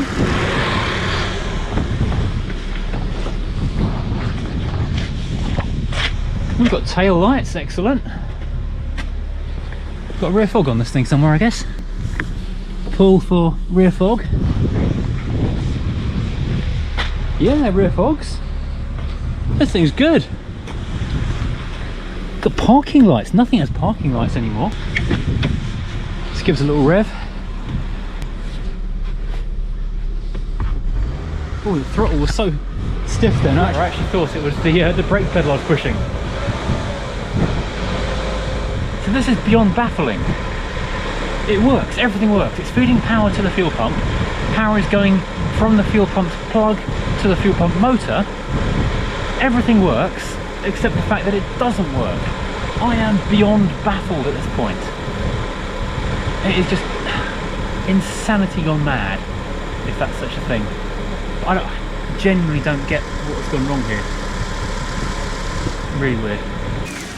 But now that the thing's running, and I have put a plastic sheet across the seat, and as long as you get from the garage when you get your tyres done, I can't not take it for a drive up and down the drive, can I?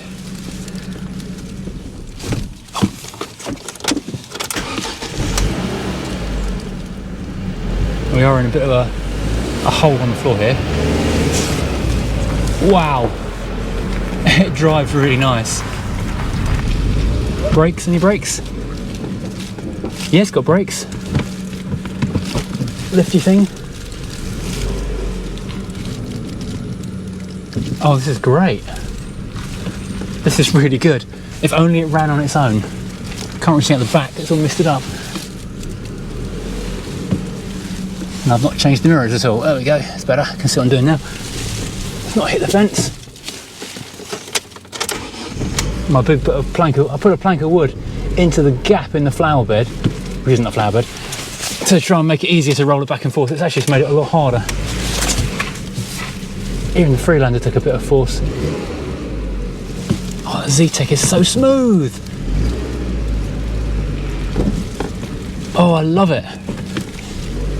It really is nice. Okay, I'm going to stop playing around like an idiot, turn it off and have a think about what on earth is wrong. Okay, so if bafflement can permeate through a computer screen, it should be permeating to you right this very moment. I do not know why that doesn't work. Everything works in isolation, just not when it's brought together. I don't get it. So I'm gonna have to go away, hit the internet, talk to people, maybe get James the auto electrician back in again to have another look at this thing. But that kind of ends where the running goes, but we've driven it. It starts and we've driven the car, which is awesome. So that's really an exciting point in the vehicle's progress. But before I move on to go and do research off camera, which could take all the rest of today, so I'm going to stop filming, edit, publish, research. I'm going to show you underneath this car because I've seen it on the back of the lorry and it looked mind-blowingly good, and I just want to go and reassure everyone this is not a money pit with a hole in the floor, and reassure myself to a certain extent. So I'm going to quickly put a jack underneath it and show you that. But first of all, just look at this side. I spent all night in -1 polishing this car, and that has come up just so well, and now you can see it without the frost on it. This is really, really nice. It's a beautiful colour. Someone described it this morning as petrol blue, which is like a dark, that's called petrol blue as well, the Mercedes. It's kind of a darker version of that. I do need to try and put a bit of lacquer on there. I've got a really hard compound I'm polishing with, a Diamond Bright 1 cut. I'm going to get a harder pad to polish this, but it looks like the paint has been slightly etched. I might need to get that painted, but I don't know, there's money in the budget for that. The cost of getting it done might bring the car's value up to the amount I've spent on it, but it'll slow the project down in terms of getting it fitted into a paint shop and getting it painted, but it might make it sell more quickly because it looks nicer. It's a real hard decision on that, so hitting with more polish when it's not sub-zero is a thing. But look how good the side of this car looks. That is just amazing. There is a little bit of crust on here which I hadn't really noticed before, so maybe I'll get a rattle can and tidy that up a little bit as well. But first of all, let's look underneath here because I think it's nice. Okay, I'm not climbing under the car, but I'm just putting the camera under to give you a good view. That looks really, really solid and really, really good. All the lines look good. Brake lines, fuel lines, etc. Get around the back. So this is genuinely amazing. The chassis rails look really good. The boot floor looks incredible. All the suspension components look good. This is a real peach of a car. Beyond a few sort of paintwork blemishy things, it's awesome. Come around here. Come on the other side. We've got a fairly recent looking exhaust pipe on the back here. The tailpipe looks really new. This car is brilliant. Someone is going to get an absolute gem of a car. It's amazing. Let's look under the front. I can see what look like new bolts on the shock tower there, so I'm wondering if it's had new shocks or springs at some point in its fairly recent history. The gaiters, or boots, whatever you want to call them, on the steering rack look good. And the floor pan, again, the chassis rails are excellent. I'm not seeing holes, I'm not seeing even surface rust, I'm seeing factory underseal. This is incredible. So I'm going to wrap this up at this point because I need to go and do some serious internet research, or phoning people research, or getting a man in research. One of those things needs to happen to figure out why the fuel pump doesn't want to play.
Forget the sign off, the car works now. It must have just needed priming or something.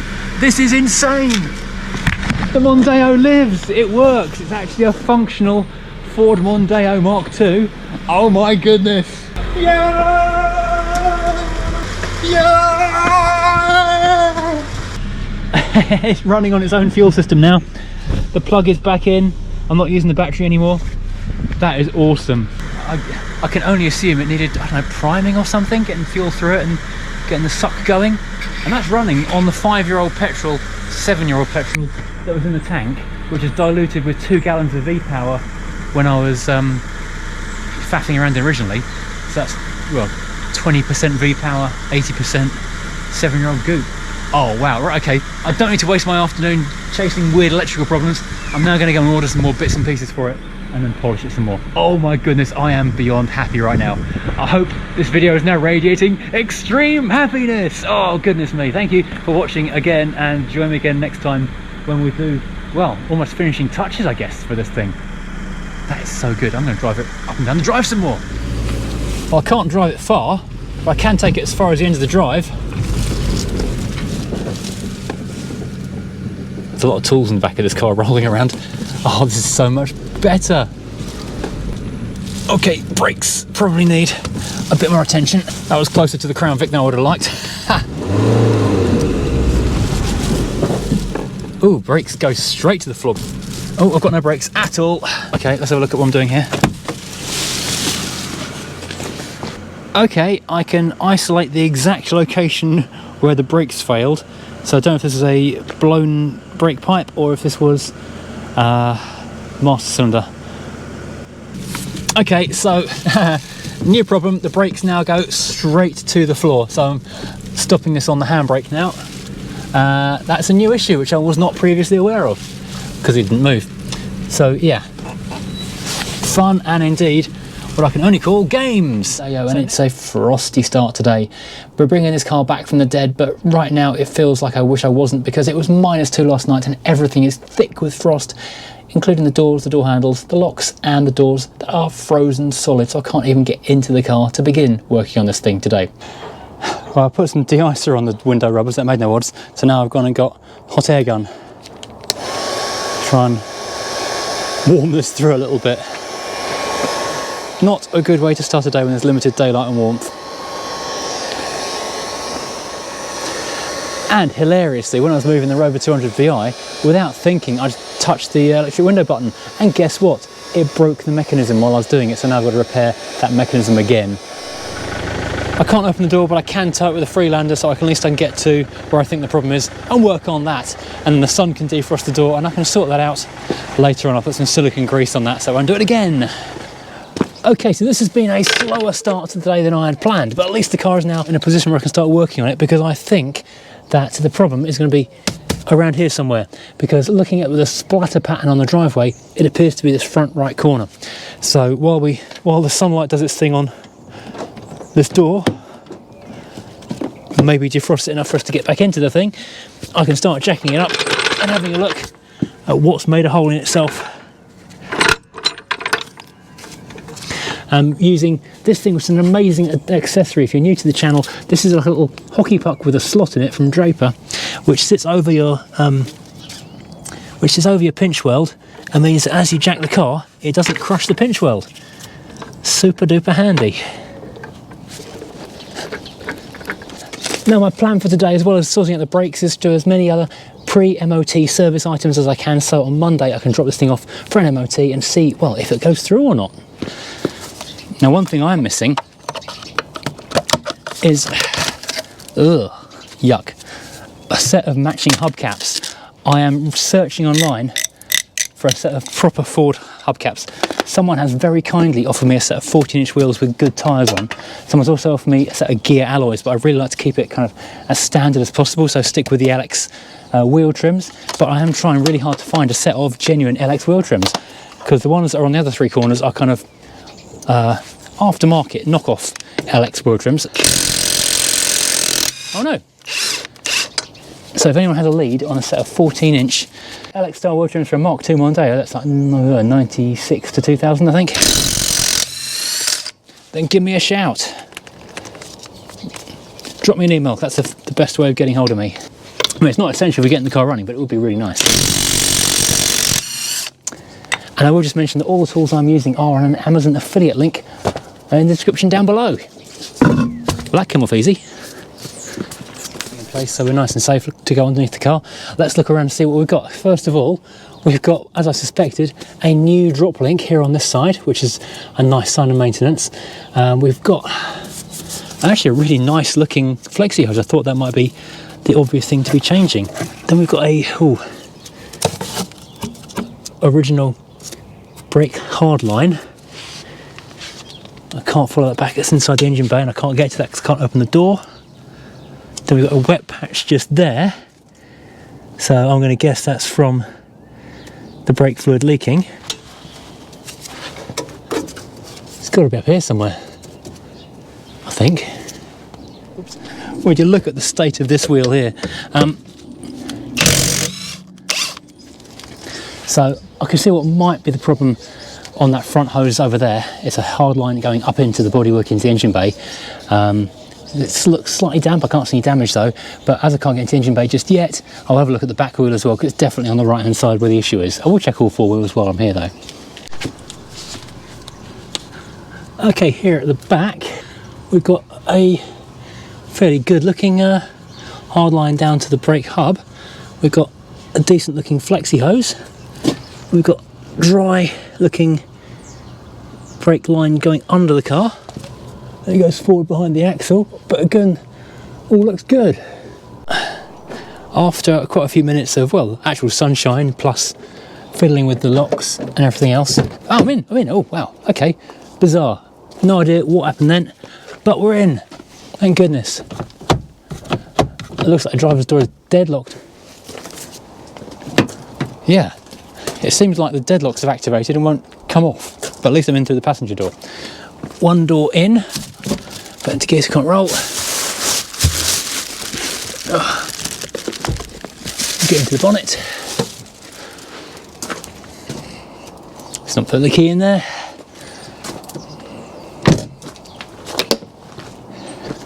We'll figure out the rest of this later. Can I even see the brake lines? There's a lot of grot down there. Let's get my spider removing stick. Not that I'm putting any overkill on the spider removal process. There's some fluff down there so I can't see the lines. Hang on. All this stuff I just scraped out of here, there's definitely been a rodent nest in the engine bay, so that's why. Well, it's not why anything. That is just their disgustingness. That's why there's some gnawing to that up there. Got a little nest down here by the CV boots. So, at least that's now free of that. We're going to get a broom to get rid of that in a minute because that's disgustingness. Don't want that anywhere near us.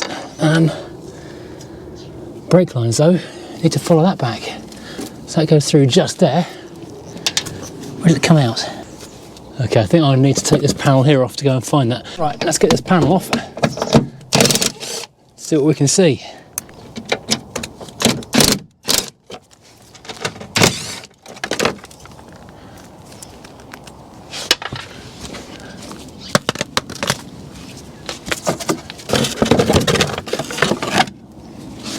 Yuck, more rodent evidence. Yuck, more rodentiness. Gross.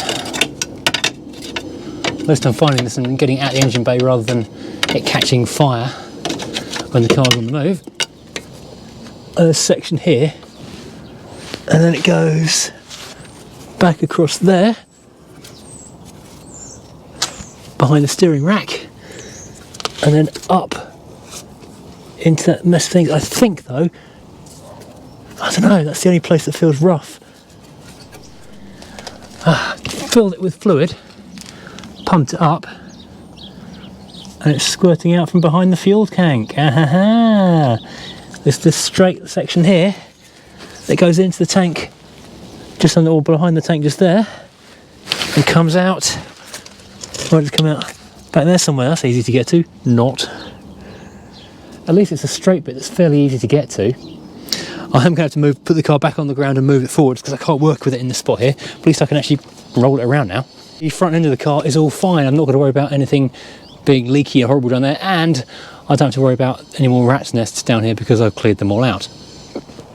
Alright, everything clear out the way. I can see the brake fluid running out quite happily from the back of the car. I don't know why it wouldn't open. I think it decided to deadlock itself and then not undeadlock itself. It wasn't actually the frost at all, unless the cold was just making the locks act funny. Now let's see if this car will actually start on its own this time. Because it's been so cold, the seats haven't actually dried out properly yet. Haven't bistled them yet either.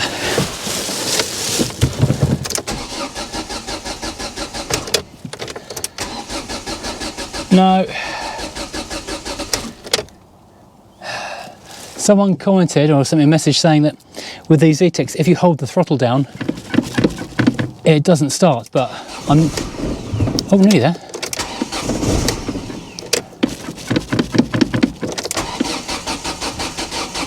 Oh, come on, car. You can go off a car, you know. So I'm slightly clutching at straws here. I've just put a brand new battery on there because it wasn't cranking very well. Even the jump starter wasn't doing it very well. That is a good battery from the 420 GSI though, so I wonder if it's a deadlocking situation, it's throwing things.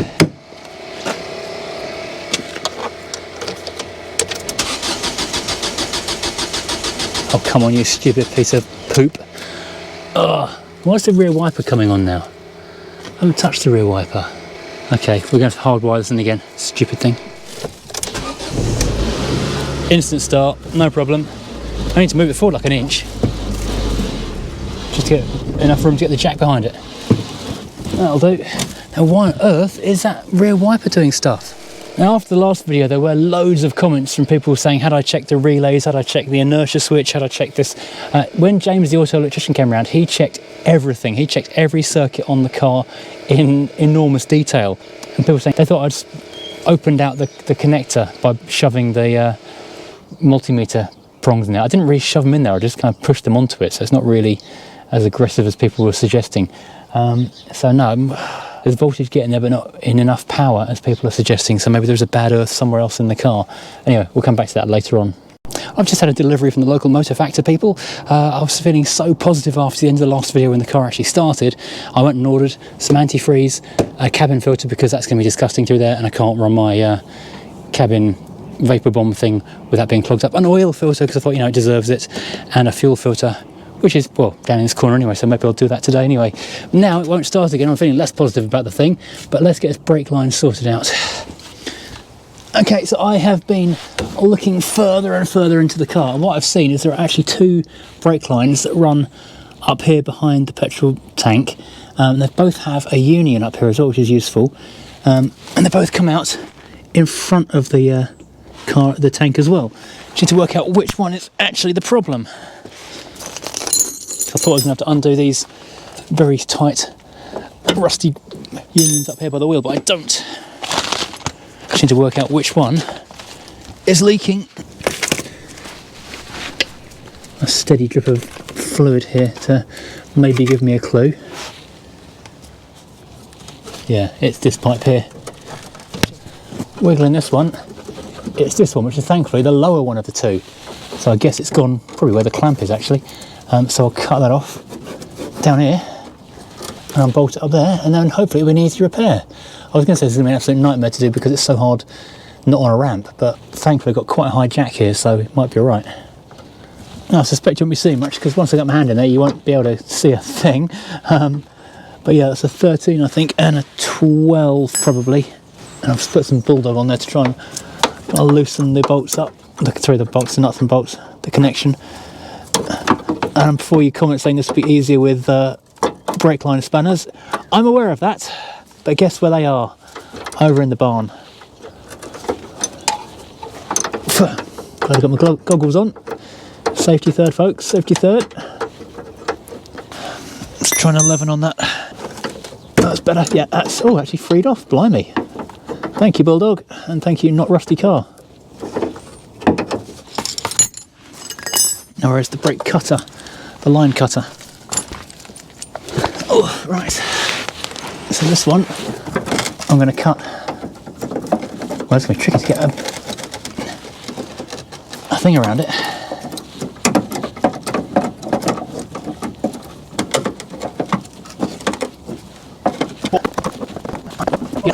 Okay, now it's pretty much through, I think, for the fact it's leaking everywhere. Come on, cut through, nearly there, I hope. Can't be much further. This actually even feels slippery and slimy inside the gloves. Oh, we're through, no, we're through, we've broken it. Yes, we are through, yes, we're through. Now we're just chucking oil everywhere. Okay, so we can try and catch as much of that as we can in a drippy tray thing. Right now, let's get the old one out and have a look at it. And how bad it really was.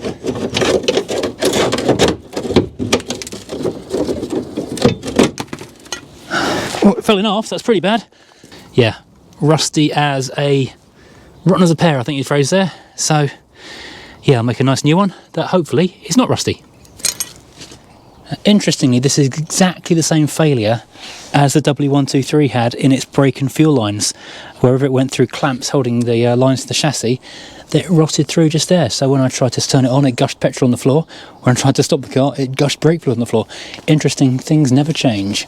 Right, okay, let's try and assemble some new bits of breakage. I've got my flaring, I've got the flaring kit over there to do some flaring. Flaring we will go, a flaring we will go. Hey ho dee oh, a flaring we will go. Now, this is easy on this bit. The one on the other side is going to be a little trickier though, so I'm not quite sure how we'll accomplish that with ease. So that's one end. Now I just need to do the other. I'm going to use this emergency joint thing for repairing brake lines. something is quite useful to remember is put the fastening thing on before you flare it out, otherwise you've wasted your time.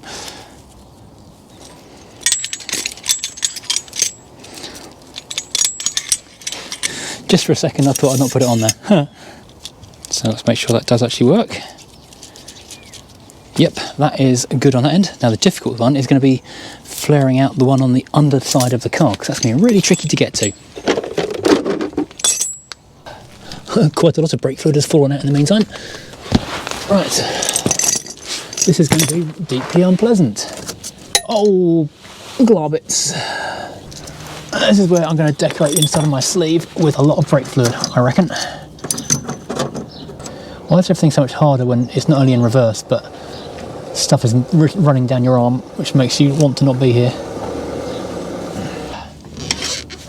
Now I wish I hadn't topped up the fluid, but of course I had to top up the fluid, otherwise I'd never have found the hole. Damn. Again, super gross. Okay, right, let's get the clampy bit in there. Oh, la clampy bit. Ici la clampy bit.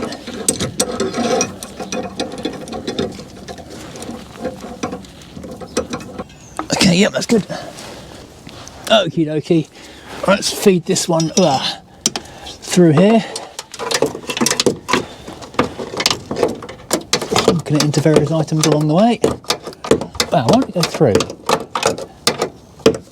Oh, interesting to note, this came out in two pieces. It didn't come out in one piece with a thing on the end.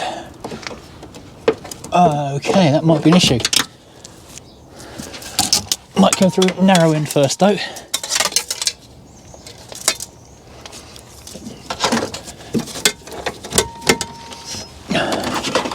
There we go, yep, got it through, but have I got the connector through? No, I've not. Of course I haven't. That would be too much to ask.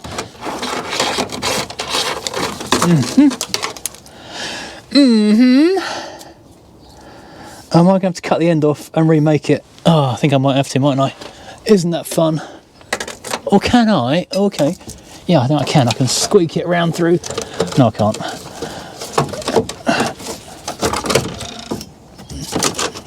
Not quite. Nearly, almost. But not quite, no. Nice idea. Didn't pay off. Oh. Got it. Thank goodness for that. Okay, good. Now, let's connect all this rubbish up. Let's hope this connects up as it should. Yep, that's good. So there we go, that is fixed. That is a new brake line up in there. I can't find my can of brake and clutch cleaner, so I can't give it a clean off at the minute. But there we have new metal copper pipe, shiny and fresh, not dripping oil everywhere, which is fantastic. I'll now jack the thing up and do a brake bleed, and then hopefully this thing is ready to drive again, apart from the fact that the fuel pump no longer works once more. See if I can undo these connectors. That one comes off easy. Does this one come off easy as well? Blimey, it do. Okay, let's change the fuel filter quickly. So yeah, these undo surprisingly easily. Is this the same? It's a Wix filter, so pretty decent quality. Yes, it is the same. That's always a relief when the box opens up and you get a matching item come out. Cable tied in place, I'm sure that's absolutely fine. There we go. It's not a competition to see how many noxious fluids you can spill on my car. So I had a unit part on there. Oh, yuck, up my sleeve. Brilliant.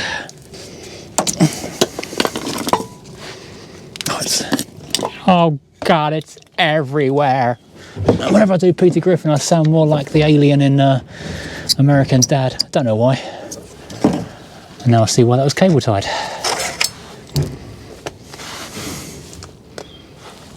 Oh, my really nice fleece insulation lower base layer full of petrol now. Magic. Right, okay, so this is all done. I've put a cable tie on here. I need to find my snips so I can cut that cable tie off with it, so that at least won't fall off. Now, I do need to bleed the brakes, but I can't because even though I've soaked it in Bulldog for the last couple of minutes, I can't turn the bleed nipple without any risk of it snapping, so I'm going to have to leave that until probably tomorrow or Monday, just marinating in penetrating oil so I can bleed this later on. I have, however, topped the canister up, the hoo-ha dilly, so we can give it a couple of pumps on here. Oh, and we have got a bit of pressure on the pedal now. Well, so let's give it a few pumps. Obviously it needs to be bled properly for that to do anything really. Oh, so we've got a leak still. Make sure we've done it properly, that's what I'm doing here. Well, I've just refilled and pressurised the system by pumping the pedal, and my first repair is holding fluid quite well. Completely well. However, there's still a drip, which you can probably see down there. And I think you know as well as I do what that means. It means the other, slightly harder to reach pipe has also got a hole in it. And I can actually see it when I shine a light down there, dripping. So, gonna have to go and repeat the process all over again. Ouch.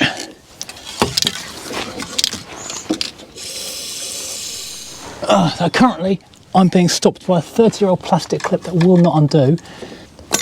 And it's not coming undone. There we go, it's free now. Can I lever out the fuel line? Yep, that's free. And that thankfully isn't rusty. And then the brake line as well, there we go. Okay, cool. That has to be, I mean that literally has to be what's rusty, because there's nothing else up here to be rusty. So let's get myself my cutlery thing and prepare to get really covered in more stuff. Yuck. I think I've decided brakes are my new not least favourite thing to do. Oh, I haven't got a second one of those jointy things. Oh yeah, I can feel it snapped. I've got the hole. Yep, that's definitely not much good. I see that the more it dribbles everywhere, the harder this job gets, because it's just so slippery. It is like fighting a greased pig.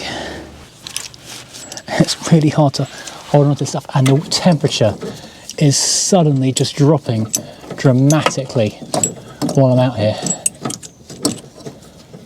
One end made up, and that's on the car itself. That's like the messiest bit, I think. So now I can make up the next bit. Okay, so I've made a connection on the car here. So now I can feed it up there and connect it up, and it'll only be leaking from one place, not several, hopefully. Okay, so trying to connect the pipes up, and my 11mm spanner has just gone on top of the fuel tank and I can't reach it to get it back. Ah, thank goodness for the magnetic pickup tool. It even works sideways. Well, it's connected at that end. I had to make a new length because after I twisted it into shape it was that much too short. And the last bit is hidden right at the top, and you cannot get enough turn on the spanner. What I need is a stubby 13, but both of my 13s I've got here are not stuck. Hopefully there's no other pipes that are leaking, and this one is good as well. So let's get in there and pump the pedal a couple of times. It's not going to be a firm pedal because I haven't bled it yet. Oh, it's quite firm. Is anything falling out the bottom of the car now I've pressurised the system?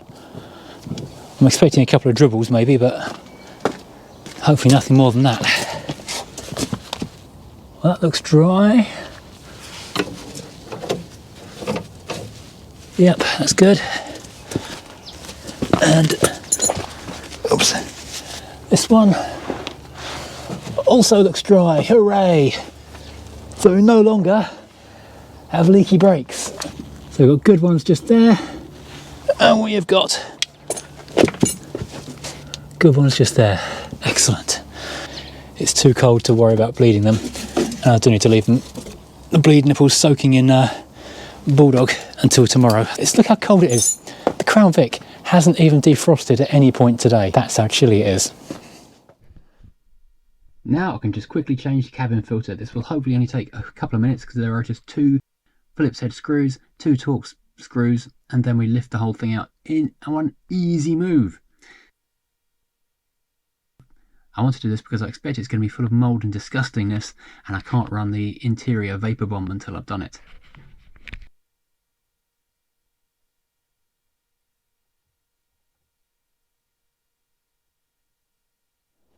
Okay, I'm going to have to call it a day at this point. It's only 4 o'clock, but it is getting dark, as you can probably see, and it's also unbelievably cold. If it's not actually 0, it's certainly getting very close to it, and it really is just too cold to hold spanners and things anymore. It's just freezing, but it's been a fairly productive day, although it's been a lot of faffing. I don't know why the car wouldn't start first thing in the morning. I don't know why it wouldn't let me in first in the morning.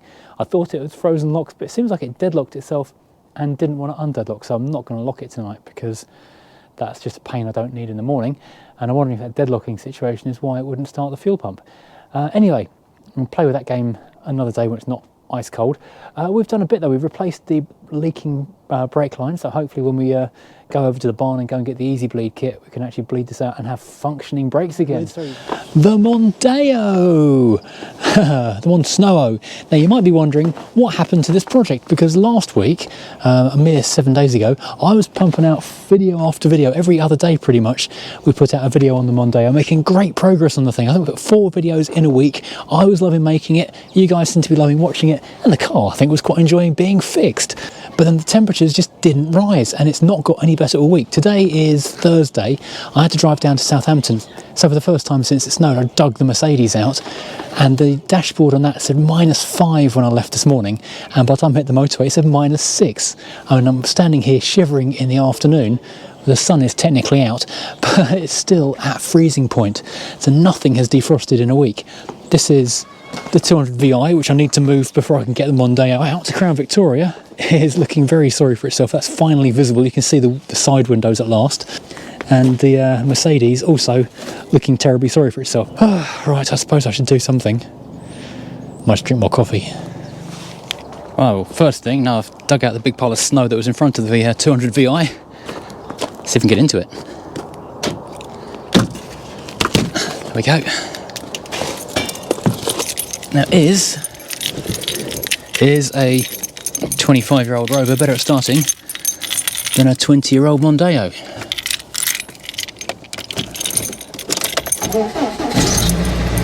Yep, turns out it is. Now, I can't put the window down because the other day when it first snowed, without thinking, I pushed the button. I don't know what, I wasn't even paying attention to what I was doing. I just hit the button and did it, and then clonk, that was the mechanism dead. I know nothing's in front of me. Let's hope for the best. So I'll move this car out of the way, then I've got some clean ground that I can park the Mondeo into. So let's thaw itself out for a bit. Okay, it's still insanely cold. I've got so many layers on right now in order to crack on with this, but I want to get this car done, so we are going to do that. Now, first things first, I'm going to start off with the most basic of basics, and that is just cleaning some contacts and looking for a bad earth. We have got a new interesting problem. It has been really cold. Last night it was -6 again.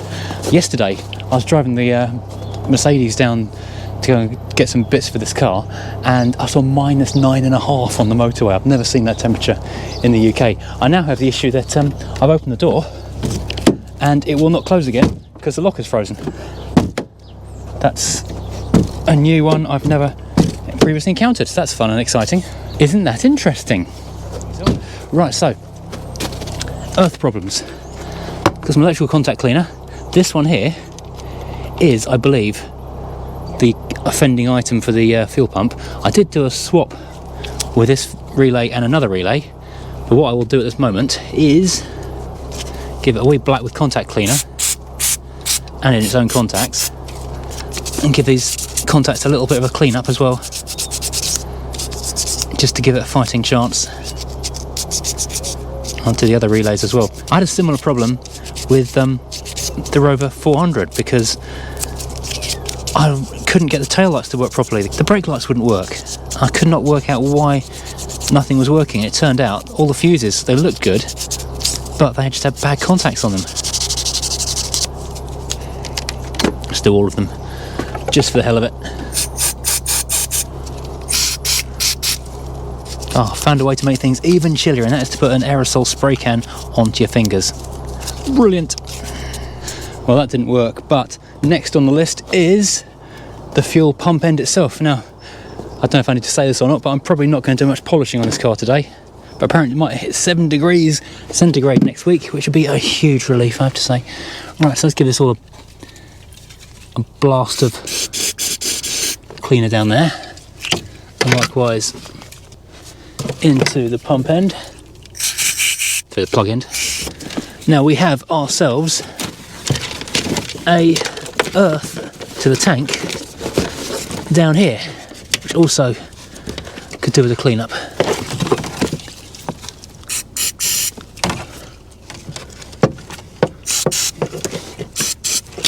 And I brought some sandpaper for this very occasion.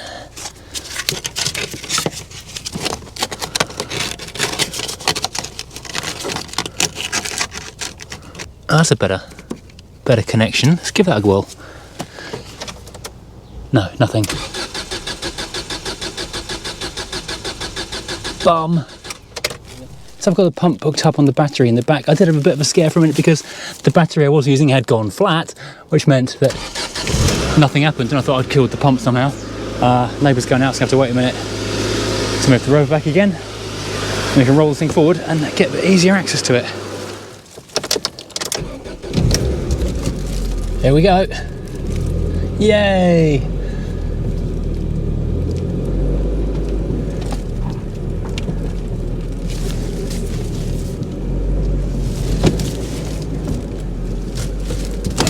Right, I'll save it running a few minutes. I want to get the oil warmed up and everything else just kind of thawed out a little bit. And I can do everything else on the car, but figuring out why it's not actually starting is a significant deal. Now, people in the comments do keep mentioning I need to go and get a test light, get a headlight bulb and a couple of wires to put between the fuel pump and the loom so I can test whether I'm getting enough power to actually light that light as well as just volts there. And I kind of know that's the problem. I know the symptoms, I just don't know the cause. So yeah, that's kind of where we are. Now, while we're waiting for this to warm up and thaw itself out a little bit, I've got some exciting news, because Furious Driving viewers are the best viewers, because yesterday I went and saw a viewer called James who had something very, very handy indeed. Or provide me, I should say. Ta-da! 4 lovely new Dunlop tyres on Ford steel rims, which will transform the Mondeo.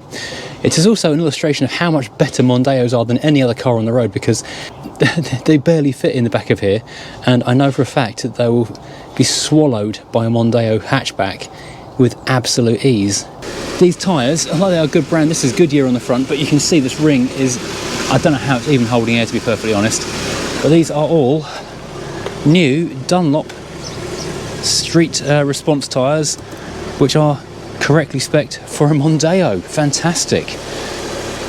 So I'll get them switched over while the car's up in the air doing the oil and coolant. I'll get these done as well. Fabulous. So thank you also to another viewer who offered me a set of gear alloys. I love the idea of a set of gear alloys, but I would like to keep the car as standard as I can for the moment. Maybe I will change them over to alloys as well, I don't know. But also another thank you to John up in Scotland, who has put in the post for me a set of LX hubcaps as well. So we've got our correct tyres, our correct steel rims, and then we're also going to have the correct hubcaps, so as it would have been when it rolled off the line in, I guess, probably Ghent actually, this car. Well, would you look at that? The door shuts and closes again now. Don't know if that's just frozen, or if it's to do with a lock system or what. Anyway, works now. Bada bing. Because I now know I just need to take off, I think it's about 4 or 5 of those bolts just there. This panel here will come off and I've got access to a drain plug on the bottom of the radiator. Yes, I will put an axle stand down there as well in a minute, and I know it's on ice, but there's not a lot I can do about it because everything is ice around here. This is going to save me so much time and bother, because these wheels needed refurbing, which is a fair old whack of time and mess, and they are absolutely disgusting. I'll give that.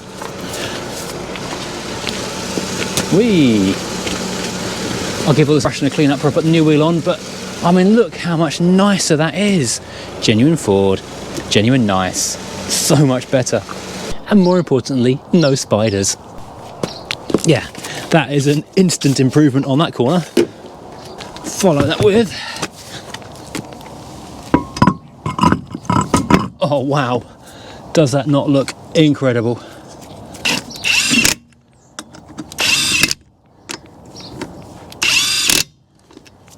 think these wheels are actually only fitted one time on a car, which is amazing. I'm not going to do it too tight because they're going to have to come off again to bleed the brakes. When I go over to the barn, bring my Easy Bleed kit back, because that's over in the barn at the minute. That looks so good. What an instant improvement to the car right away there. Okay, so I've chiselled some ice out from underneath the jack so I can make that a bit more steady. That feels pretty secure. That feels pretty secure. Oh, I love working on the ice.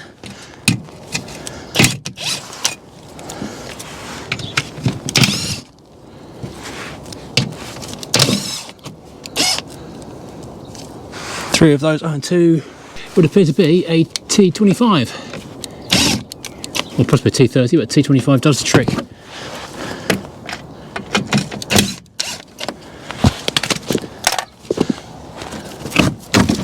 Oh, and down it comes. Oh, there's two more at the back. Okay, missed them. Haynes was very vague about how many of these there were. Well, what do you know? More evidence of rodents. Not really a shock though, is it? There is literally nothing I enjoy more than lying in snow working on a car. It's the best fun in the world, honestly. It really is. So while I hunt for the drain on that, I'm just going to need a breaker bar, then I can hunt for the coolant drain. In the end, I had to set the wheel back off again in order to get enough access to put some leverage on this thing. And away it comes. Don't actually know where the oil filter is yet. It's gonna be so sad taking this out because this oil just looks so beautiful. That is really clear stuff. It's only a bit dark because I've run it in the driveway a few times. What a shame. But at least it's kind of preserved the engine and kept that nice for the last couple of years, which is a good thing. Now where is the oil filter? Okay, that's now drained, sump plug back in. The oil filter is really quite inaccessible up here behind the steering rack, basically. So you have a bit of a wiggle job getting down to that. Well, I decided there must be an easy way, and it turns out there is. You whip off this cover I had off the other day, and it turns out you can reach the oil filter just going in from the side. Who knew? Okay, here it goes. Gonna make a massive mess, even though I've drained the engine oil out. Oh, so even this has got rodent goop on it. This is actually the first time I've ever dealt with a rodent car, even though I've rescued quite a few cars over the years. Okay, let's try and keep that upright. Well, that's nice. This is actually a genuine Ford oil filter, FOMOCO. Nice to see that. So I am going in with a Wix, which is equally good quality. Everyone swears by these things. That is a lovely indicator this was being serviced by either a Ford garage or someone who was prepared to spend the money and use Ford parts, which is great history on this thing. Quick blacks and brake and clutch just to give it a clean up where I've dribbled from the oil filter, and we are done. That's probably the least messy oil change I've ever done. Amazing. Now the next question is, where on earth is the drain tap or the drain plug on the bottom of this? So get the water out of the radiator. I say water, coolant of some kind. Oh, blimey. It's very slippery down. It's very slippery down here. I don't know what's going on here today, but I even managed to drain the oil pan into the bottle without making a mess. This is weird. So it looks like that just there, if you can see it, the cross point thing is a drain for the radiator, like a giant plastic Phillips head. So I get a big screwdriver or something in that, I should be able to drain the radiator. So you've got like a network of pipes and things. You have to finagle that long, just big enough screwdriver through, and then turn it kind of awkwardly. There's probably a special tool for this, but I don't have it. Finally found the exact specific screwdriver, the big enough flat blade head to turn in here and short enough handle to hit between there and the anyway, oh my word, that's going everywhere. That's a bit of a weird colour. It's meant to be red, but that's kind of a brownish blurb that's coming out. I think the camera died when I was trying to say a minute ago. You might be wondering if I was worried about this engine being damaged by the cold snap, but things has been out in a garden for the last 7 years. Obviously that is deteriorating in terms of quality of coolant, but it is still the same coolant it's had all this time. So it's good time to do it, but I wasn't over concerned about getting it done, because if it was going to be damaged, it'd be damaged already, put it that way. Now I've jacked up this side of the car for two reasons. Firstly, so I can drain more out of the radiator that way, and also so I can get this other grotty old wheel off. These are just horrible hubcaps. They're going to go in the bin. Cable tied on for security. Ironically, these are the most hubcaps I most like to lose, to be honest. Wonder what grot is behind here. Oh, more disgustingness. So nasty.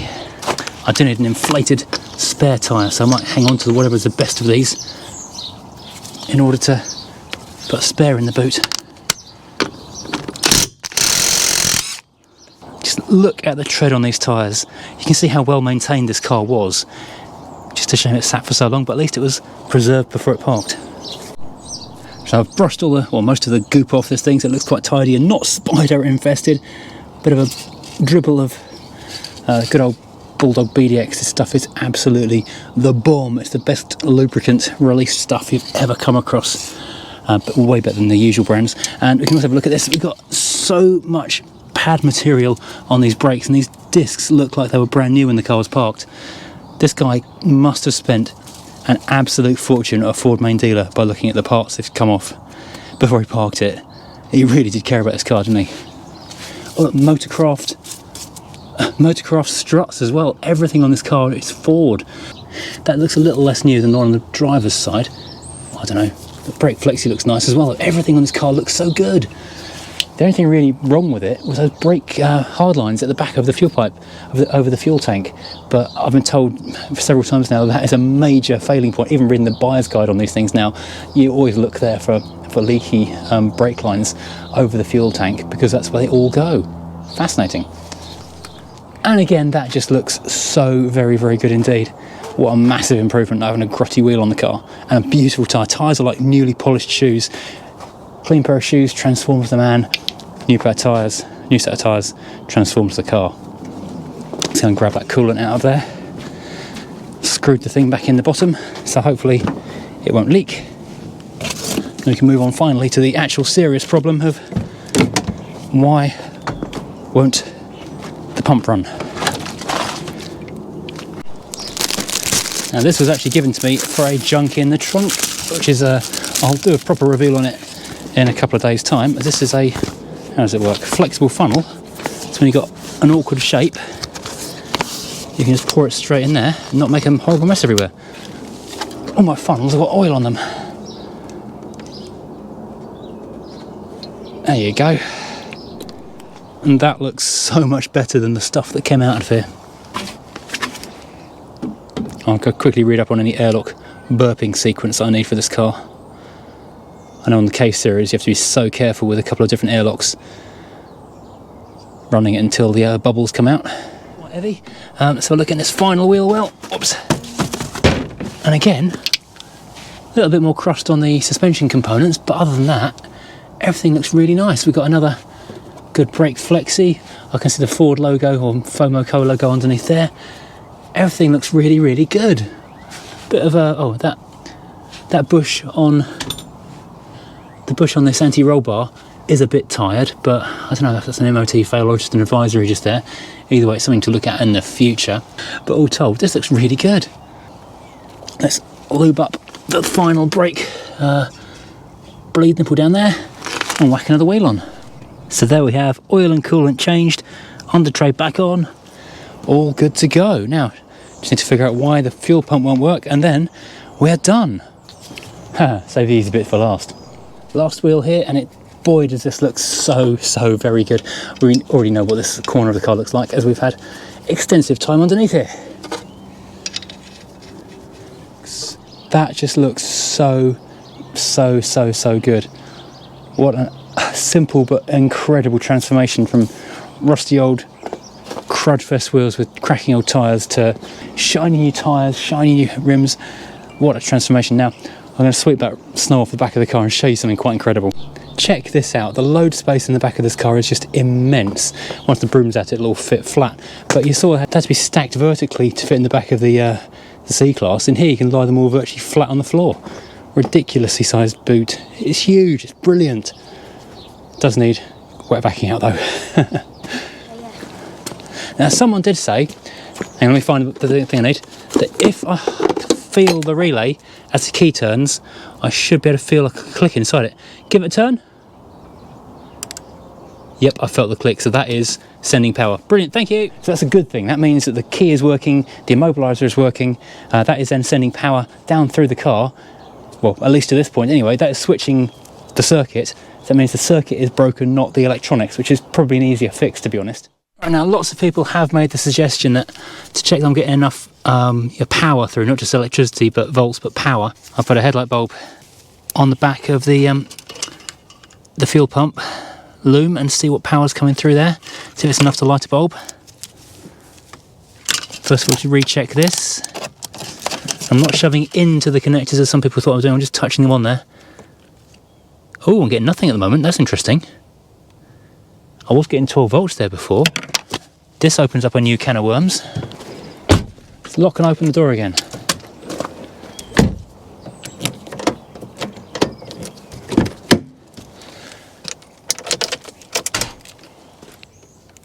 Okay, now I'm getting voltage. Wasn't getting volts before, now I'm getting volts. Yeah, there's power there. Okay, let's try that again in that case. Must have timed itself out after a while. I'm getting nothing, not even getting a glow out of that. That is interesting. So, there's not enough power coming through, so there's a bad earth somewhere through here.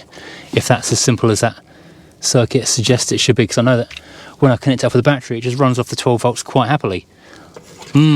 Okay, interesting. Is anyone an expert on Ford wiring out there? So wires are switching at the front, they can hear the relay click, everything else works, but that isn't getting enough power down here at this end.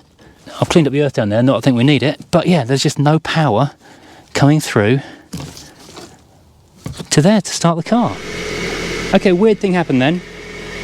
I've just reconnected the plug. It wasn't starting before because it had run all of the fuel out of its own system. I just plugged it in and turned the key and it started. That's a little weird. Maybe it likes the attention. Maybe being plugged and unplugged a few times did the trick. No, okay, it was fuel in the system again. No, okay, false alarm. Okay, so yeah, I'm back where I started. Okay, so the situation now is, we know that the relay is clicking, there's power going to the back of the car, but not enough power, which means bad earth or bad wire, which I guess means tracing a bad wire or running a new wire from the front of the car to the back of the car. Yeah, curious.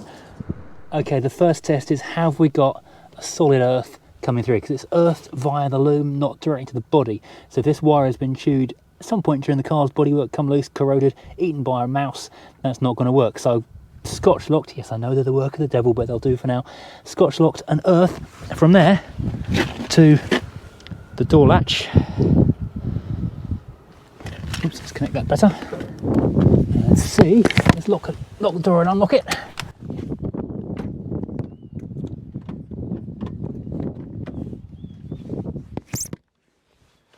If we have we got noise?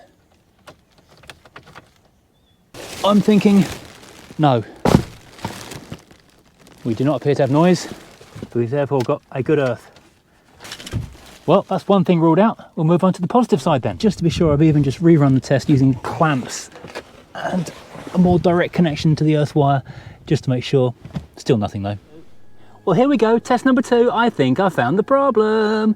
So I've just run a wire, clamped to a little bit of stuff just there, diddly diddly do, all the way through the car, into the engine bay, onto the engine, ha ha ha ha ha. I can hear it running actually into the fuel rail just there. I can actually hear it in the fuel rail, and here we go. There we go, running off sort of its own wiring. So I've identified the problem now. I can now tell you the problem is that live feed. The live feed into the loom, through the loom, is duff. Fantastic. So that is huge progress. We now know what the problem is. Excellent. And the final question is just to confirm whether or not the relay is actually switching or not, because that is another cheap option. Maybe the relay isn't doing a switch, but if we bung our extension lead to this probe into the power outlet here, you can hear the fuel line priming just there. So yeah, we know, that really hurts, just open up a cut on my finger, that we do in fact have, that there is power coming out through there. Let's just do a quick test, just whack a different relay into that slot from a different thing. These are all the same relay, it would appear, very usefully, just to test things.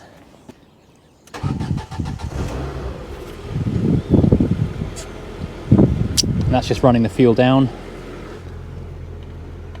That will cough out in a second. The pump is running, eh? Hang on. It's just the relay that's a fault then. Let's give this a moment, because if that's just a bad relay, we've solved all our problems really easily. Don't do any wiring. Just gonna leave that running a second. You watch that while I go and get us plaster, because that's just dripping blood everywhere. It's a minute or two later, it's still running. It hasn't broken. So I don't know what function I've just disabled by swapping out a good one for a bad one. But it would appear I fixed it. Hang on, let's try this one more time.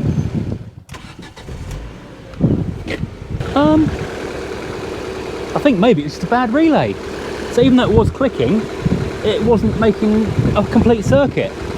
It was moving the electromagnet inside, but not doing the full thing.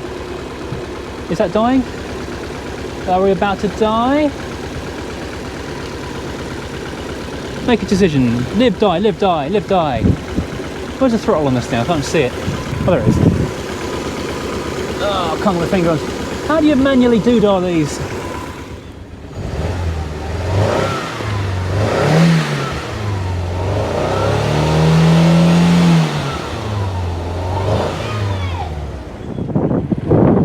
I have started and stopped this engine several times now. I've revved it a bit. It seems to have got a little bit of a misfire in it now. I wonder if that's just because it's the cruddy fuel that's in there, which it hasn't done up until now. I don't know how much petrol's actually left in it. I've still got nearly a quarter of a tank. Yeah, that's starting to misfire a bit. I'll put some V-power in here. But yeah, I think we solved our problem. What I'll do, I'll go and head over to the local Ford dealer, because those are all nice Ford relays, so we'll get a nice new set of relays for it, and then we are done as far as making the car work. Amazing! Isn't that good news? Yay! Okay, it's been 7 hours and 16 days, no it hasn't, it's been about a day since I got this thing started, and just to see our proof of concept that it does actually work now, turn the key, out of gear, brum brum. Okay, so that would seem to suggest we have solved our starting problem once and for all. The car now starts up, purrs like a kitten, and is running quite happily.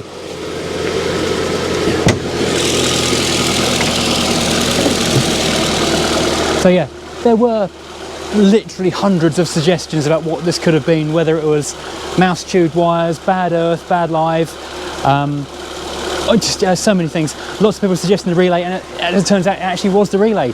I think, and this is one of those mystery solves, a bit like on the W123 Mercedes. If you go back through the back catalogue of videos of this car, I spent all summer a while ago going through this thing, replacing, changing, rebuilding every component in the fuel system from the tank forward, basically, and it just would not fire. No reason, no rhyme, no reason. A guy even drove down who was a mechanic, who was a fan of the channel, said, I'm going to fix that car, it's driving me mad.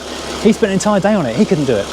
And one day, after I left a couple of cans of V-power in it, I was about to take everything off, ship it off to a specialist and pay like a ridiculous amount of money, turn the key to demonstrate on camera that it wouldn't start, and it started. So I think maybe it's a similar thing with this, not so much as the V-power's fixed it, but plugging and replugging, cleaning the contacts, and something has surged somewhere, cleared out a jam, cleared a blockage effectively. It was electrically constipated, and now it's not, and now it works. So fantastic. So I have booked an MOT for the car. Unfortunately, because of this pesky Christmas malarkey we've got to deal with, it does mean that I can't get a test in until January the 3rd. So I'll do a few more jobs in it in this video, and then it'll go quiet for a little while, because obviously the test is the next big thing. So I need to bleed the brakes, I need to find the brake reservoir cap, because that fell off and is down there somewhere, and it's probably going to be quite useful. I can I'm just blown away. So I've just stopped mid-sentence, so I'm blown away at how smooth this motor is. It's fantastic. Now, I did actually ring up my local Ford dealer and speak to a really helpful guy on the parts counter who said he can get one of these in for me next day. However, they are about 50 quid plus VAT, so knocking on the door of £60 to replace this. But now I've switcherooed them around again. It seems to be working, so I don't know, maybe I've fixed it just by changing them around. I'll save my 60 quid. Nothing else has stopped working yet. If something else does stop working, I'll go and buy another one. But so far, all seems good. Does anyone Oh, and speaking of finding things that are unobtainable, does anyone know where I can get one of these from? This is the black trim that goes around the edge of the headlight. I mean, it sells as part of the headlamp unit. This one is damaged and it's fallen off. And I would like one that is not damaged that I can glue back on there. That'd be really nice to get that complete. If you know, drop me a comment or post it over to the PO box in the address below. Now, I did go and fetch my Easy Bleed from the barn the other day. Furious Junior hadn't seen the new old Mini, so it was quite fun to take him go and be shocked at the state of that. But normally when you use the Easy Bleed, it's a real faff because you wind up running your tyres flat using the thing. Turns out I've got a boot full of 4 tyres, so Easy Bleeding this one's going to be an absolute doddle. Right, let's go and Bissell it. The Bissell did eventually turn up from Curry's. The HSS order just disappeared, they had none in stock, but I told the nice people at Diamond Broke what I was up to, and they sent me through this, which is machine upholstery clean, like a really heavy duty commercially one. This is like a really heavy duty commercially available one. It's not one they stick on the consumer website, I don't think, but it's extra heavy duty for serious jobs like residential homes and that kind of stuff, so it should make short work of a nice old Mondeo. I've never used a Bissell before, this is quite exciting. Diamond Bright have also sent me through a couple more cans of upholstery and carpet cleaner. This is what I was using for the initial clean, just to sort of take the edge off the griminess, which did a fantastic job. And this is what I normally use on cars that are just everyday dirty, and it really does perk them up an awful lot. And this, once I've done everything else, is antibacterial interior cleaner. Head over to diamondbright.co.uk and you can find the stuff. And this is when you've actually got potential serious mould problems. And this has got the international rating for antibacterial cleaning. WHO, I think, is the organisation who do it. So yeah, if you've got actual potential mould spores, this is the stuff you want. So I can go over the car with this, just spray it on and wipe it off. Now, I've never used one of these things before, so I really am curious to see how it functions. Now, I'm starting in the back because I didn't use the foam here. I only did the foam on the front ones because this was folded down while I was messing around. So let's have a look at this.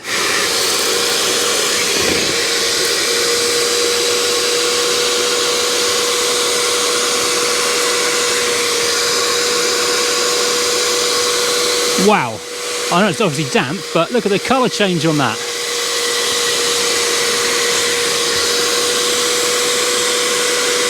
And more to the point, look at the brownness of the liquid coming back up. Oh my word.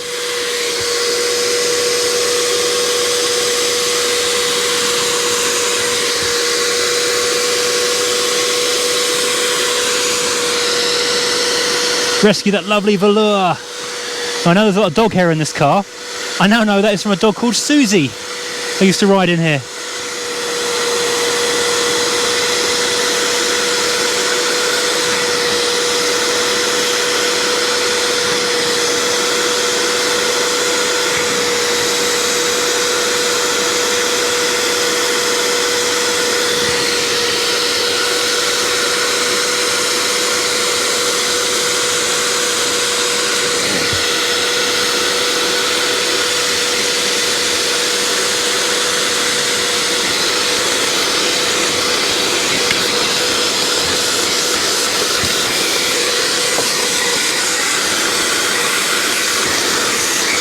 And we mustn't forget this rather unpleasant bit down here.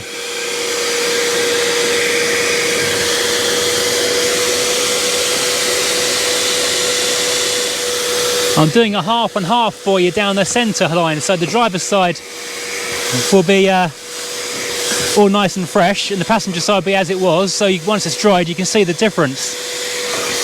Yeah, I'm definitely going to do the Freelander with this when I finish this one, because this is an amazing transformation. It's taking so much dirt out of here. Let's do this carpet as well. This bit's pretty clean, but the front bit is grottier.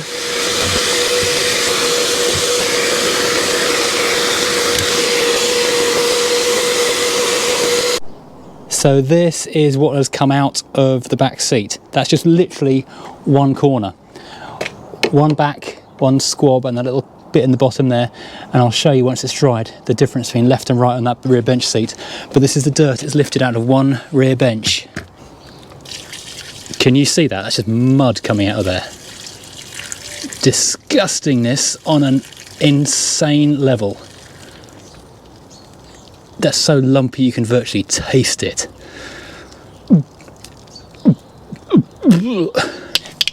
Yeah, that is stuff you don't want to be sitting on, isn't it? Another area of this car I'm very keen to get clean is this headlining, because look, it's got this kind of mould bloom appearing on it. So if the Bissell and the Diamond Bright fabric cleaner will take care of this, that'll be great. Then I'll give it a treatment with the antibacterial, so if anything inside the fabric is also dead long term, that'll be fabulous. Now this will be the first time I've vacuumed a car headlining, or any kind of sealing, frankly.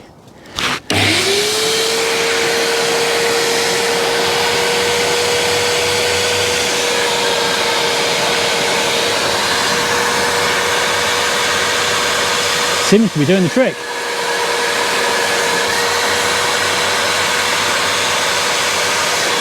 Much less likely to kill you now. I don't want to put too much liquid on there because headlinings are delicate.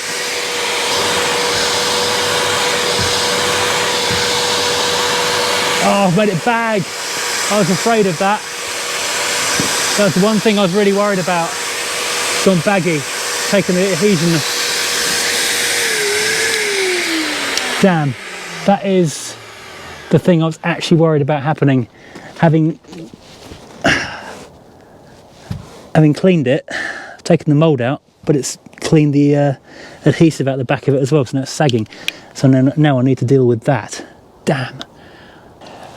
It's a real catch-22 though. I mean, you can't leave it like that because it's just dangerous. But you've got to clean it somehow. What I'm going to have to do is take the headlining down, or clean the fabric, take the headlining down, and then re-glue it. At least being a hatchback, it won't be too hard to remove. Bother, that's really annoying. The other way to deal with this kind of stuff on the ceiling is just use the Carbon Class antibacterial cleaner. Squirt on and wipe off, but that still has the potential, because I'm moistening it, to take... Oh, okay, maybe it is working a bit better. It's more delicate. Okay, I'll do this method in that case then.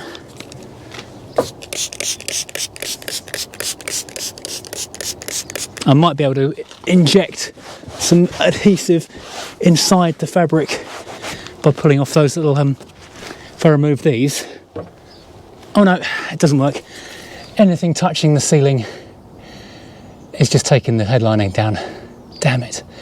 Anything damp, any kind of contact, is all it's taking, so it doesn't matter what I use.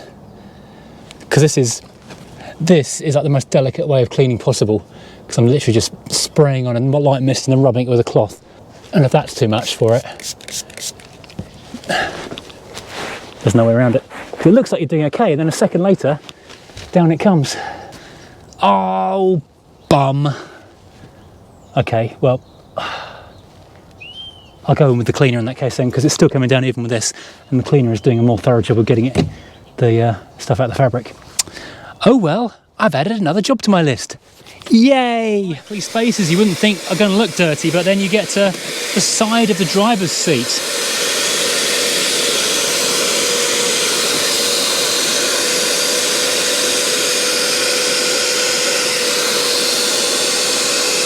That's an astonishing amount of grime coming out of that. That lovely velour. I love the velour.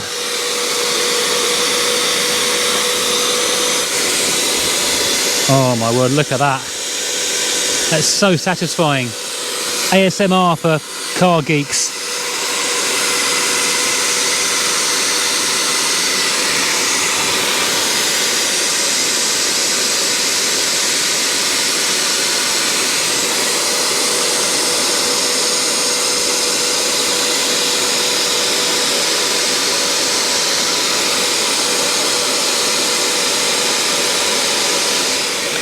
Oh, this is just disgusting, but so rewarding.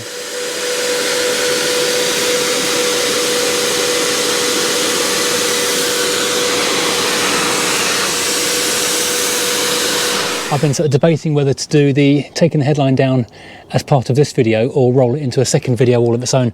And now you might have seen, if you've gone through my back catalogue of videos or you've been a long time subscriber, I did do the headlining on my Volvo 740 during lockdown. That was a great fun lockdown activity. It took me about 2 days in the end, but that was because that was a saloon car and it was absolutely impossible to get that out. Now, in theory, I should be able to drop this down because it's a hatchback, release it all from the edges, take all the things down, drop it down, take it out and glue it together in about an hour. But then I've got to leave it for a day or so to dry before I put it back in again to make sure the glue is properly set.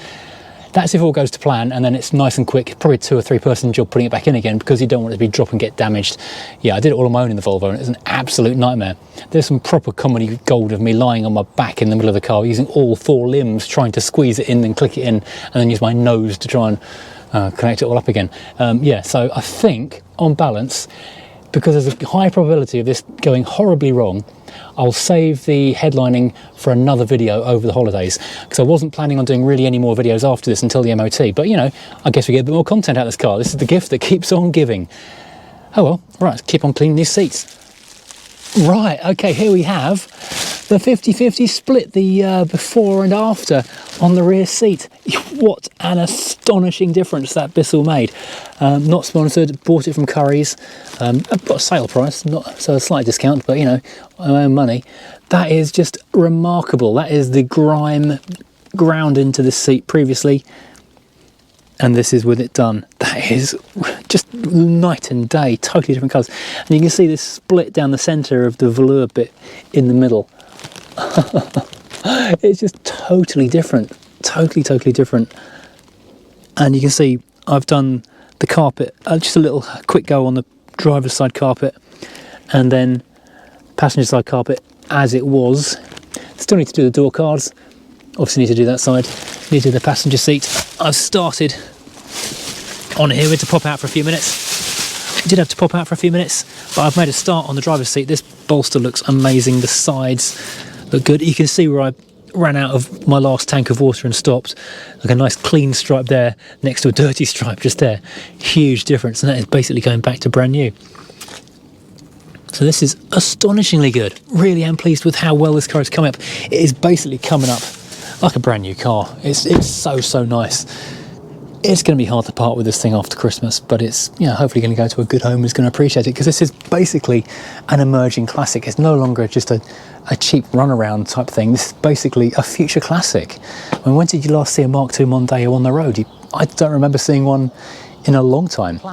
Originally the plan was to flip this car in a week with a bit of runtime, expecting maybe 2 weeks realistically. However, we were on target for that because everything was going great guns. Unfortunately, we had that massive snowfall before Christmas and it was really, well, way harder than people expected, and followed by a cold snap, which meant basically the car was trapped here under I can't use 2 hands, that much snow for the best part of a week, and I'd managed to do the brakes in that time, so I'm hoping I did that properly because my hands were shaking quite a lot. And then it rolled straight from the snow into Christmas and New Year, and that was kind of a 2-week enforced break with lots of family visits, going up to see the in-laws further away from home. So I've not been able to touch this car for about 2 weeks. But anyway, I've got an MOT booked for this morning.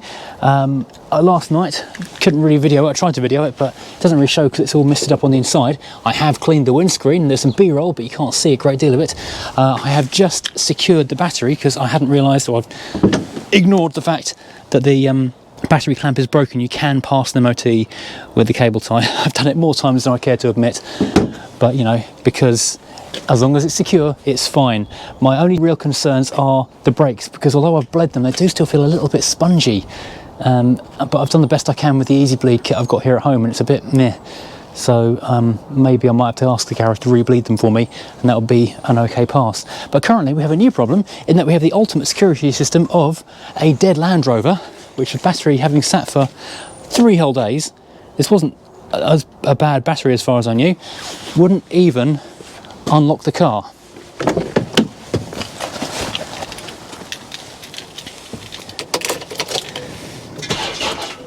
And it still won't go. We have an issue. Bum. Right, second time lucky. I have to go and jumps off a real car. Damn it. Right, never found Noco has failed. Oh, come on, car. What's wrong with you? Am I buying a new battery for the Freelander in the next week or so? Hasn't done this to me in ages, not since we left it for a week on Lundy. Well, we were on Lundy Island and the car was in England with the alarm going off for a week when we got stopped by Storm Eunice.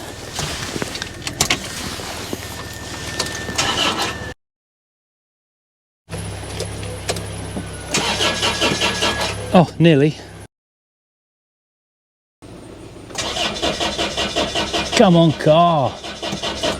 Oh, you son. Will you go this time? Your ejectors have been primed multiple times.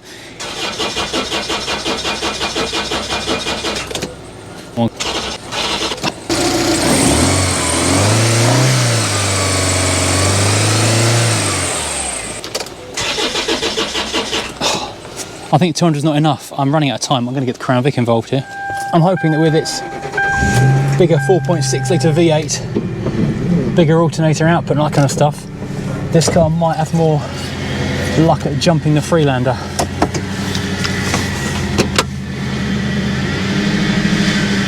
It's not quite in reverse.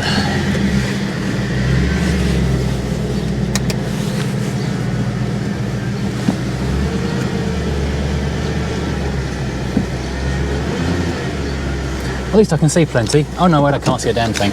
Ugh.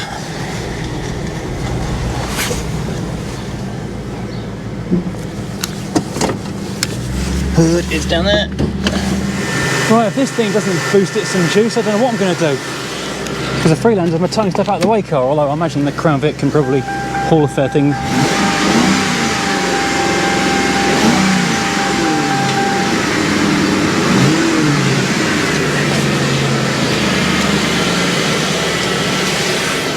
Right. Should have tried that first of all, really, shouldn't I? Always go to the Crown Vic first. Crown Vic solves everything. I think I might need to rebuild the handbrake mechanism on the near side rear of the Freelander, because that is becoming an issue when it does that when I parked it for a couple of days. So on its big test day, is this car going to give me grief? Nope. Mondeo for the win.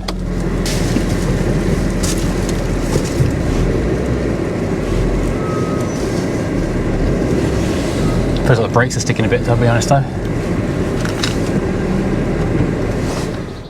Right, it is now a few minutes later and you may be noticing that the car is not in fact on an MOT tester's ramp, but on my own jack here in the driveway, and that's because I was doing yet another final pre-flight before I set off again, and I just noticed, just testing my things, I've just been wobbling this, that this join is not 100% happy. I've been wobbling it around, it's leaking a lot more since I wobbled it around, but I noticed a little drop of water on it. I thought, is that water, is that condensation, or is that brake fluid? Wiggled it and got a bit of brake fluid out, so I need to take this all apart and remake it. Well, it's just one junction anyway. I seem to recall this one being the hardest one to do. This is a game I was hoping not to be playing again today, but at least I can hopefully do it before it rains.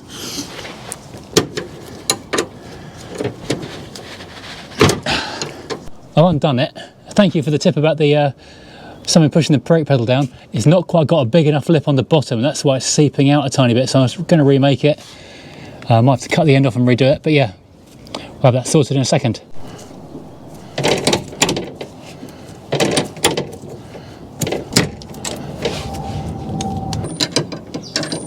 Oh, this is awkward.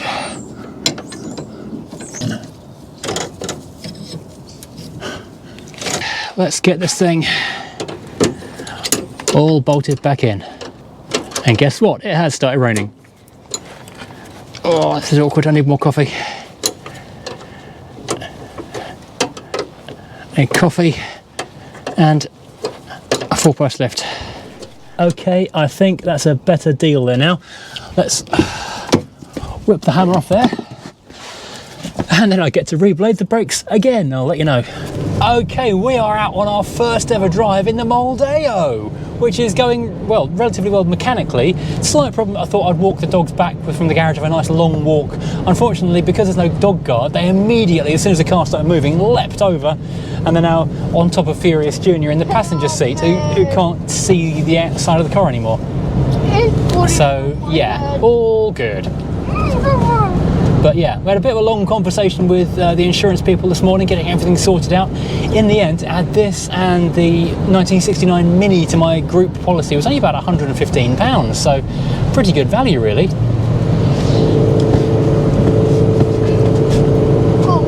Now I'd wanted to go via a Shell station to get some V-power, but I don't think I'm going to be doing that.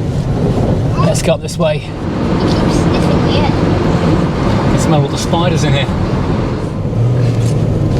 Brakes are still quite spongy, even though I've bled them like multiple times. I've still got quite spongy brakes. Ooh, this isn't. Oh, I'm on fumes. The car is literally on fumes. Now it's sputtering. Oh man, I've run this too low. Let's get some fresh petrol in this at the petrol station. Something like that. How are you so heavy?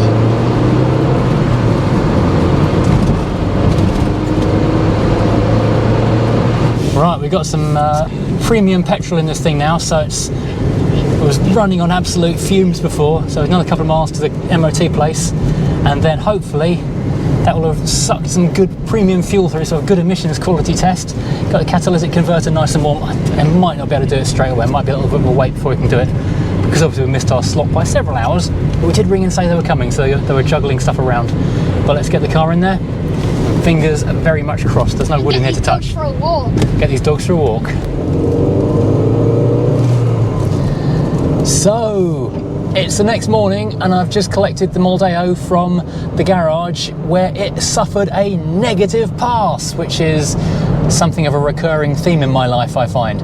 Although not too bad of a negative pass, to be honest, because it did actually do pretty well. The only thing it failed on, a couple of light bulbs, which I'm surprised at, because I thought I checked all the bulbs and they seem to be okay. The rear brakes. I said the brakes felt a bit spongy, they bled up okay, but they were still feeling spongy.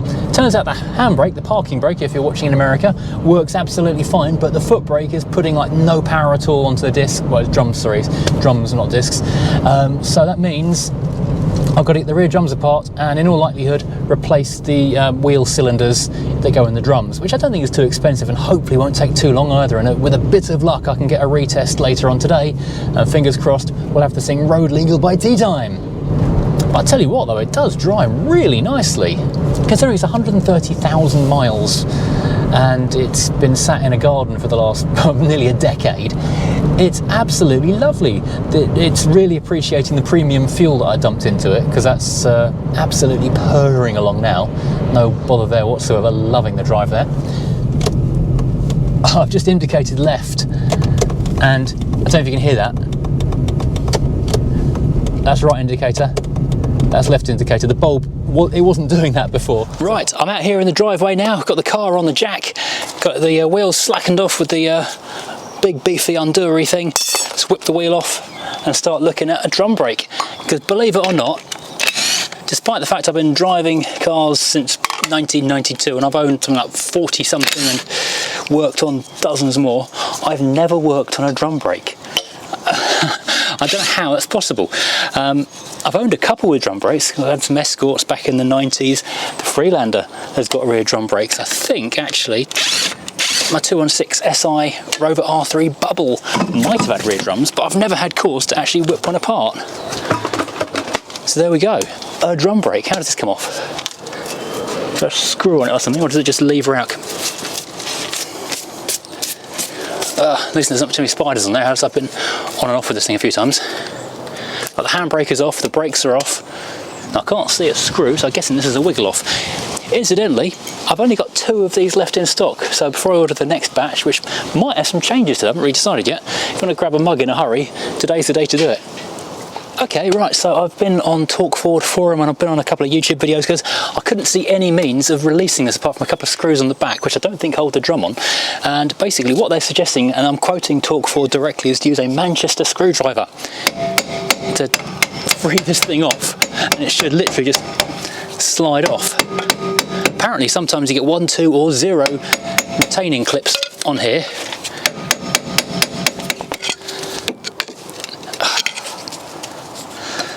One of those jobs, isn't it?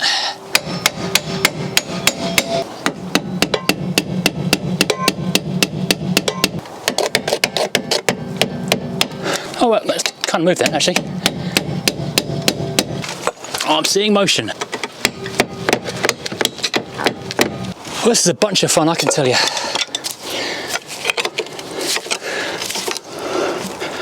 Oh, movement, movement, movement. Yeah, there we go. All it takes is extreme violence. Do you know what I need? I need a bigger hammer. I've acquired a bigger Manchester screwdriver. Oh, move backwards, damn it.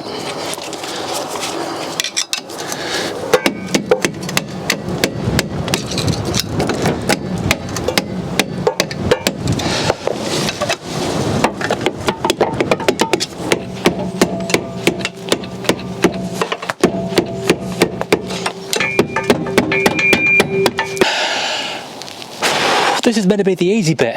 Wow, it is nearly there.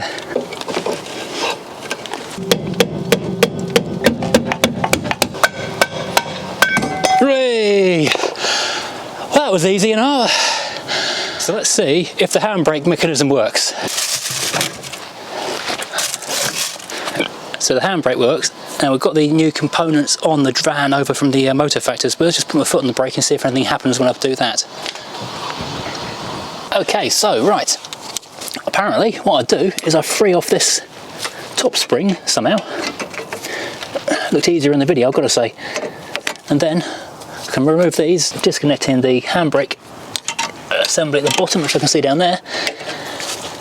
Then unbolt that from the hydraulics and 2 bolts on the back of that to hold that in place. Incidentally, I've just put a bit of Bulldog BDX on the back of these to loosen those off while we're waiting for the parts to arrive. So let's try and wiggle this spring off. That sounds like parts arriving.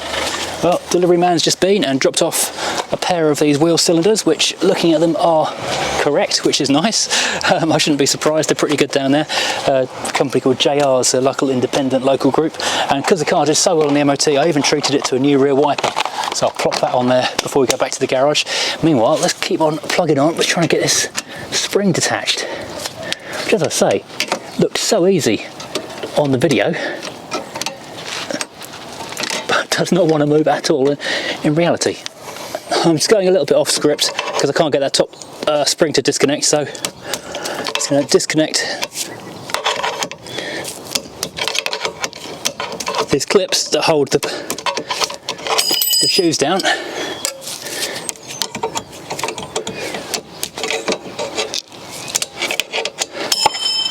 Okay, so we're going to go completely off script here because that spring will not come undone, so I'm going to do it the other way around and do the cylinder with this all in situ, which is not the way you're meant to do it, but tough.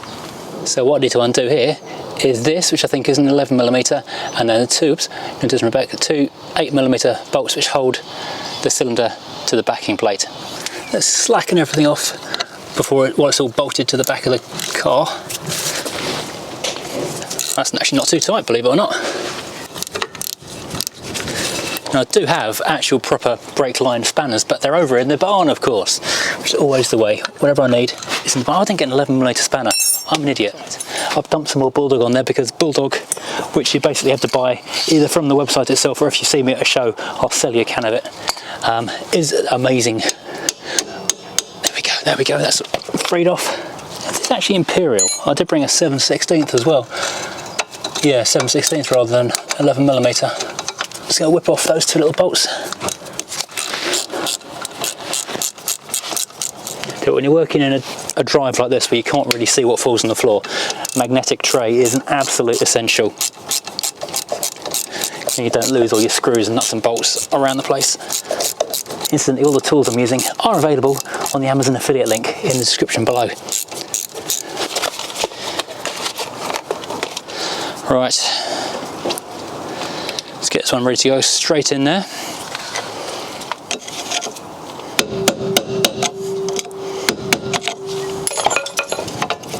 Okay, so it pops off, there we go. Pop the new one on and whack it in immediately so it loses too much fluid.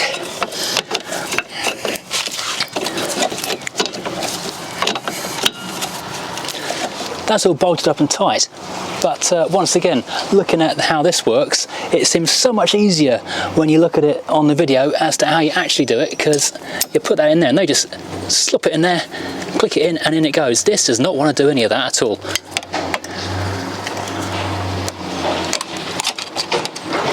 It's a three hands job, it really is.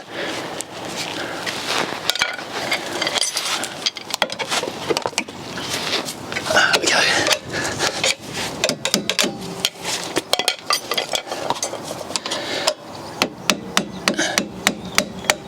There you go, one down. Now I just need to line all this up again.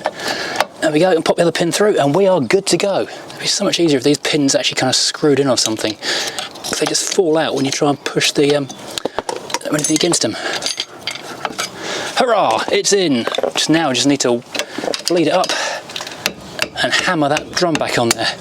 Okay, and having levered the adjuster thingy for the handbrake in, push the brake shoes in, we can now slide the hub over there.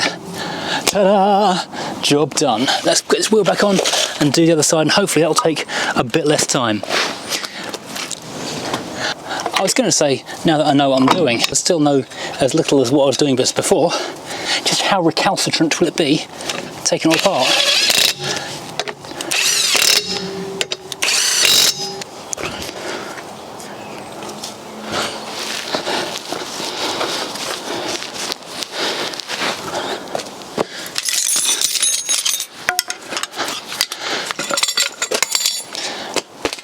Right, well, that's side one taken care of. All put back together with the appropriate greases and lubricants and cleanings as required. Well, this one's a lot easier actually. This is, I think, what you're meant to be able to do. Just give it a bit of a twist and away it comes. Ha. Not spend about half an hour whacking it with a hammer. Although there might be some hammer whackage coming along. Oh no, literally what's meant to happen. So much easier.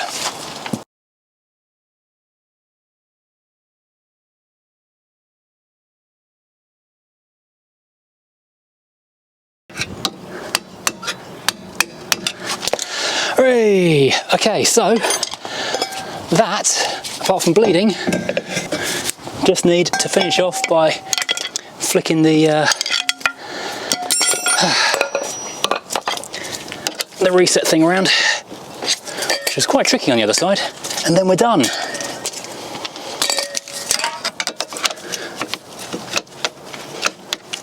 And like on the first one, give the handbrake adjuster a little twiddle with the screwdriver, and we are done. I've bled the brakes, just need to yank the handbrake a couple of times to adjust it, give it a quick test drive, change that wiper blade, change whichever indicator light bulb was gone, and we are good to go and get this thing back to the MOT man. I would describe drum brakes as the imperial measurement of brakes. Just working the brakes up to working properly. Foot brake, that seems to do the trick. Just need the handbrake self-adjuster to do its thing now, because that is handbrake full on. It's going to take a few more goes with that, I guess. A few more cycles of the foot brake and the handbrake to get it all working properly. Right, let's get this thing off the jack. Now is finally just the easy thing of the two light bulbs. This side repeater and this corner repeater have both gone weirdly. This one is very easy to do indeed. Apparently all you need to do is just pry this repeater out, along with a lot of mould apparently, and that will pop out really easily. I'll go and get a proper tool for that. This one though, you've got to take the radiator grille and then 3 more screws to remove this entire unit. Great design, Ford. Well, the car's handbook was not 100% right. This is literally what the Ford owner's manual says. Pry this out, the bulb will then fall out. That just broke into pieces, so I'm going to put that in there, assume it works. I'll get some super glue and I'll glue this back on. Well, that's a convoluted way of getting one of those out. Now, have I actually got another one, is the question. Well, okay, fun times. I just did a quick check on this bulb on a multimeter because it didn't look like it had blown, and guess what? It hasn't, which means we got a fuse out or something, which is randomly doing 3 of the 5 indicators. Okay, so I've taken this apart, put it back together again, and guess what? The indicators seem to have fixed themselves. Just like a temperamental old car kind of thing. Don't know what's wrong with this thing. Awkward though. Right, here we go again. Second time lucky. The brakes do actually feel magnificently better than they did before. They've got some real stopping power. Got nothing behind me, so I can now do a full, whoop, very hard stop indeed. That was quite impressive. Yeah, the brakes feel really, really good, so I'm hoping that's all going to be fine. The indicators are super weird. Having broken that side repeater apart, because I think someone might have taken it out and glued it in the past, unless they changed the design between printing the manual and me buying this car, or this car being built, sorry, and they've screwed it from the back, and you've got to then take the whole arch liner out. The indicators have just started working again, so I've broken it for no reason. So brilliant. So hopefully my now intermittent white indicators, and I realise indicators are meant to be intermittent, just every sort of 3 or 4 seconds, not an hour here, an hour there. I hope my intermittent white indicators will last long enough to get through the test.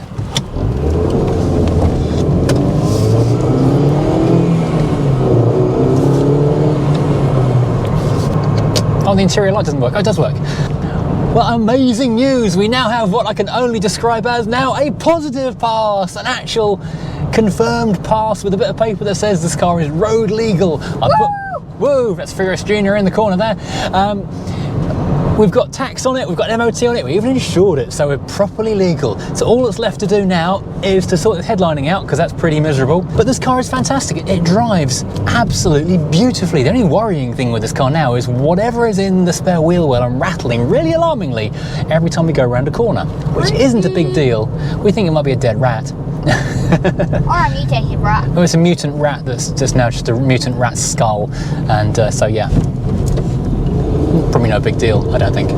But now, before we go any further, I just want to take a moment to say this video is not sponsored by the delivery company. In fact, it is being actively hampered by them. If you're not familiar with who Every are, they are a rebrand of the parcel company Hermes, who had developed such a poor reputation for quality of service, they'd had to spend millions revamping themselves as a new name, instead of spending those millions on, I don't know, employing enough staff to do the job properly, or paying the staff they have enough to want to do it properly, or working out what's wrong with their system so they're not messing up the whole time. So anyway, before Christmas, a very kind viewer in Scotland sent me down one of the very rare surviving sets of 14-inch genuine original LX hubcaps for this car. They didn't turn up. Then on December the 31st, I got an email saying they'd attempted to deliver, but no one was home. No note through the door, and nothing to suggest anything had been down the drive to try and deliver. So we tried to do the follow-up with all the different missing parcel routines. However, they've only got a couple of automated systems. Went on the website, typed in the tracking number, couldn't find it. The phone number they've got is an automated robotic thing which gets to a certain point and then just cuts you off, dead. So we go on the automated live chat, which again is a robot which gets to a certain point and then just cuts you off, dead. And that's all you've got. They've not got a Twitter account where you can follow them, because basically it'll be inundated with people complaining. What there is though is a fan site, if you like, on Twitter, which is inundated with people complaining. It's built specifically for that purpose. Unfortunately, from there I was able to find the email for the CEO of the company, where I emailed to tell him what I thought of his company.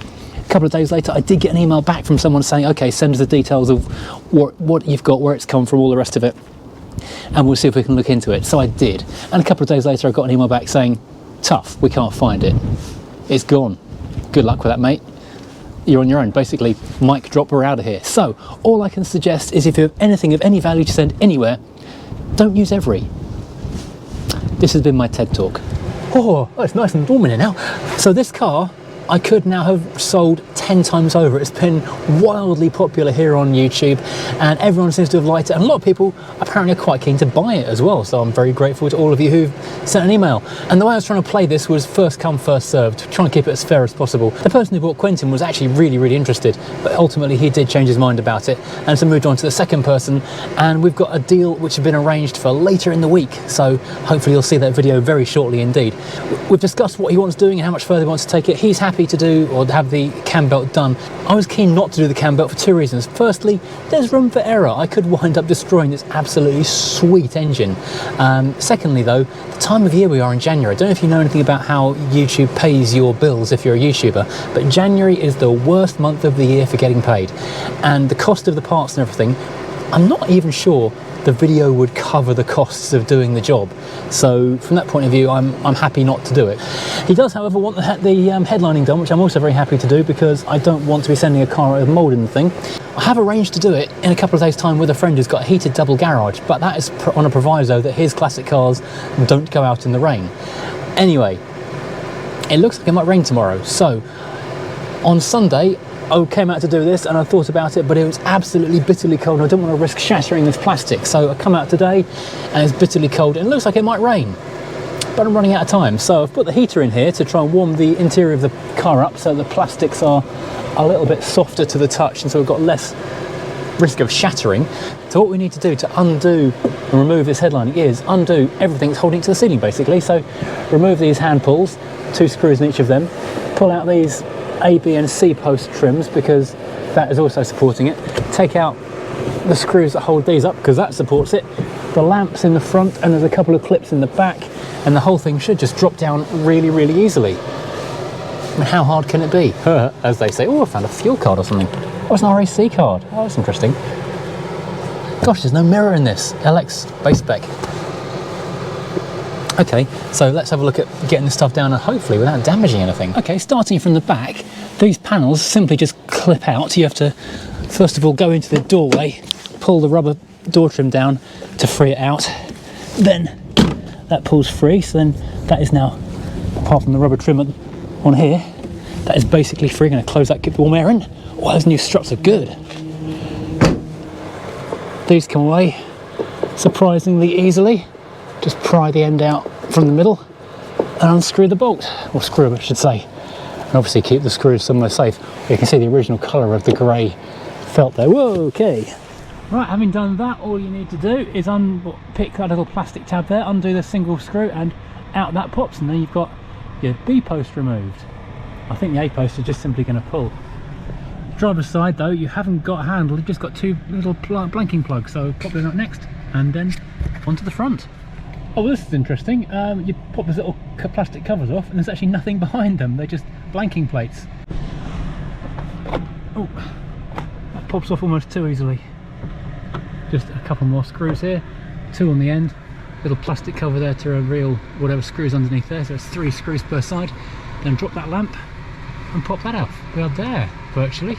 It's one of those jobs that looks terrifying, but really it's just take your time and don't force anything and scratch stuff up. So then we have this little plastic clip which sits in front of the light, that just pops out with your fingers. The light just pries out as well as if you're changing the bulb, so then you unplug the 2 connectors on there. Off it comes! As easy as you like. Crikey, that's on tight. Yeah, let's assume I've done that, and we'll come back to that in a second. But yeah, all I need to do now is peel back the door rubber trim. There we go, that's now free at the front. That comes down off those clips. So now it's just the rubbers holding this in place. I've peeled these down to literally just pull them down from all of the windows. It's just this one here holding it to the car. So peel that up, and that should then be free enough to let go. Okay, so just as the snow is about to start, it should be able to feed out of the entire car. Hopefully. Come on, I have to break the rear backing a bit because that'd be a real problem if I do. This is why I had to do the struts first. Now of course it is starting to rain.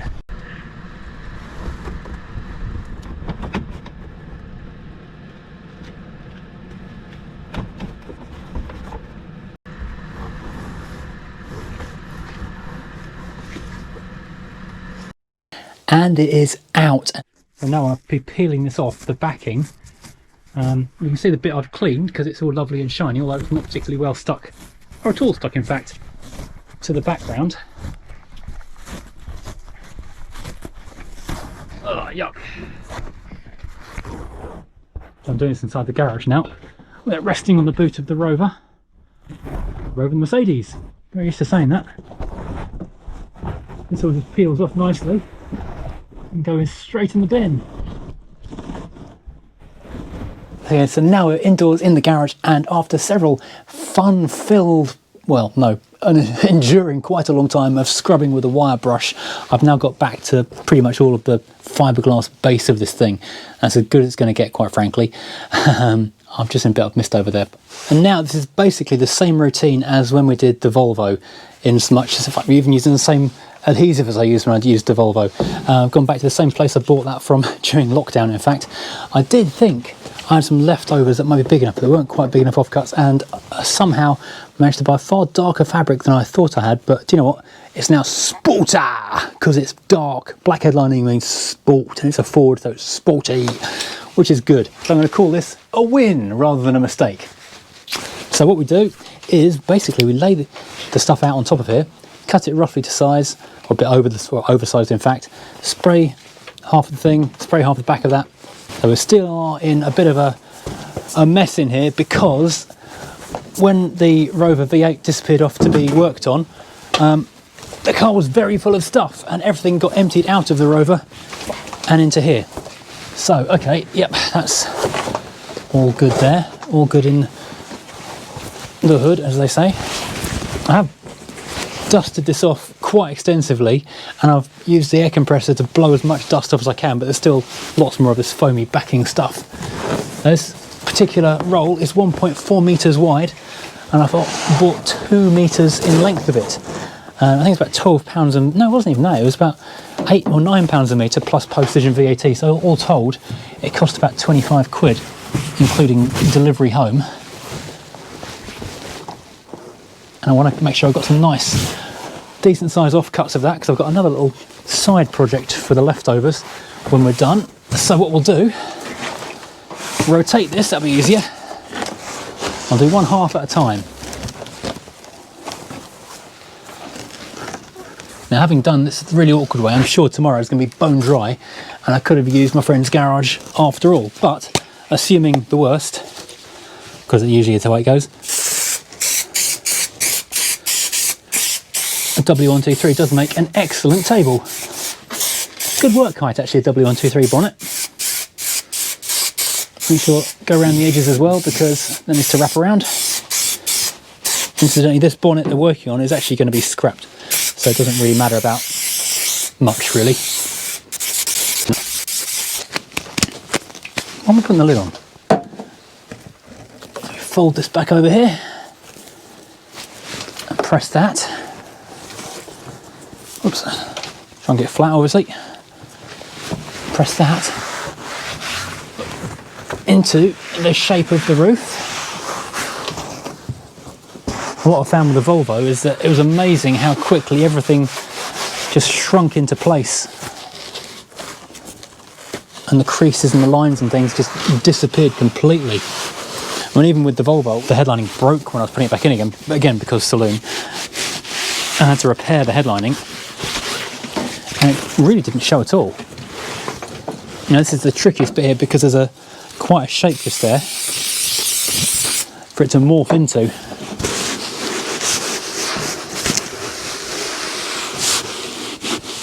And the glue, what's it called? Just called Trim Fix Adhesive. Came from Amazon and it has lasted, well, 2.5 years now on the Volvo. So that's been in the cold of winter and the hot of summer, all been good. And the foam that I'm putting on it's a specific headlining foam. So it's got like a nylon-y surface with a nice foam backing.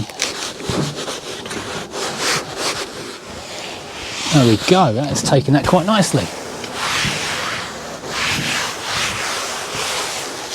Now I'll let that dry a few minutes. Okay, the front end is looking quite good. Now I just need to, well, I've cut this back a little bit, so I've got a more or less hassle to play with. Now just roll back this unglued end and glue, basically. Simple as that. It's not rocket science, as they say. I did get some glue on the far end then, but it's not really a problem because it does kind of rub off quite easily if you do make a mistake like that.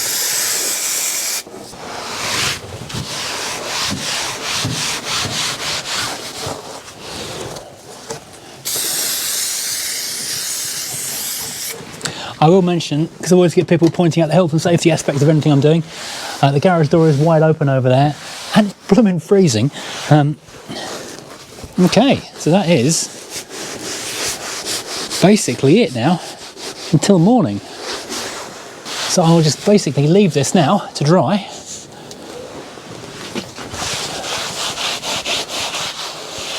Out here overnight on its own, on its lonesome.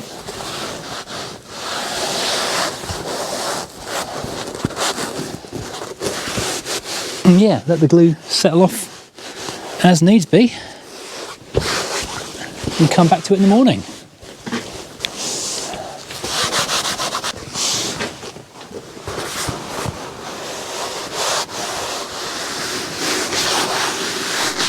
Well, having left that overnight now, this does actually look really rather nice. Now I just need to trim it out with some sharp scissors, which I'll go and do indoors because it's too blooming cold out here, and then slot it back into the car.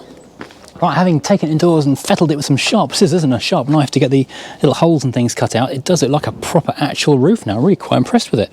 I have had to just add a little bit of extra glue in a few places where it was notable that the glue had kind of come away in the night, but that's fine. That's now glued back up again. This is basically contact adhesive, which goes off pretty quickly. So now I can just start feeding it through up above the roof and use the C post and B post to kind of support it for me. Fabulous. So really this is a two-person job, if I'm honest. It's definitely a lot easier with a second person to kind of feed it at the other end.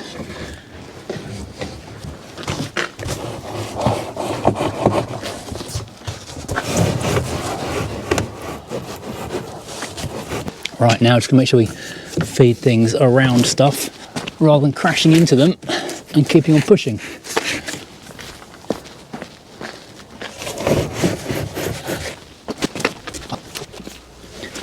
Wow, looking good. So let's feed the light through there so I don't forget that later. That goes up to the front. Cool, now start clipping things in. And this really is we need a second pair of hands. Now where shall I begin? I might as well start with the centre bits from the sun visors, just because they're a big screw. Which way around do they go? We'll get that lined up. Everything else should kind of follow. Right, so apart from the trim in the B-post, the passenger side is now done, and golly, that does look good. What a massive improvement over the previous side. Well, sorry, the previous grey mouldy roof, which was A mouldy and B drooping, and this is neither of those things. I actually quite like it in the black. It's very sporty looking. Sporter! Because we are in a Ford after all. One last thing to remember if you're doing this job is that this grey panel at the toppermost of the B-post trim doesn't actually match up to the metalwork. There is a big bit of rubber that covers that, so don't worry about trying to press that hard into the steel, because you'll never do it. You'll drive yourself mad forever. So there we are done. That is a beautiful fitted headliner. When I did the Volvo, a lot of the plastic trim, the C, B and A posts, just shattered because they were just old and brittle instead of prying away as they were supposed to. And I've still not got all of them back in because that's what they all do. So finding replacements is impossible. This one though came out really easily and it looks absolutely amazing. I have made the executive decision to leave out the two plastic plugs on the back of the roof and also the two little plugs over the driver's seat because they are light grey.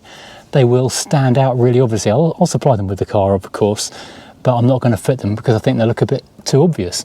It was an error on my part in ordering because there was a light colour which looked far too light, and then there was a darker grey which looked like it was the right colour because it's kind of a bluey grey in this car. But yeah, this is clearly a lot darker, but it does look really rather nice. Very smart indeed. Very, very happy with this indeed. It's not perfect, but you know, it's a home retrim, so it never will be. But it does give me a lot of happiness and faith in the fact that I've got to do two more cars on my fleet still.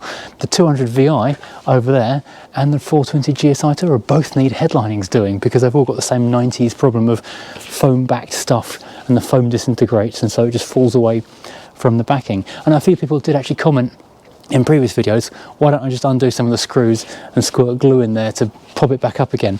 And I don't think that works because the foam in the middle is already sticky. It just disintegrates, it falls into nothing, so you can do nothing with it. All you can do is take it all out, peel it all off and put fresh stuff on there.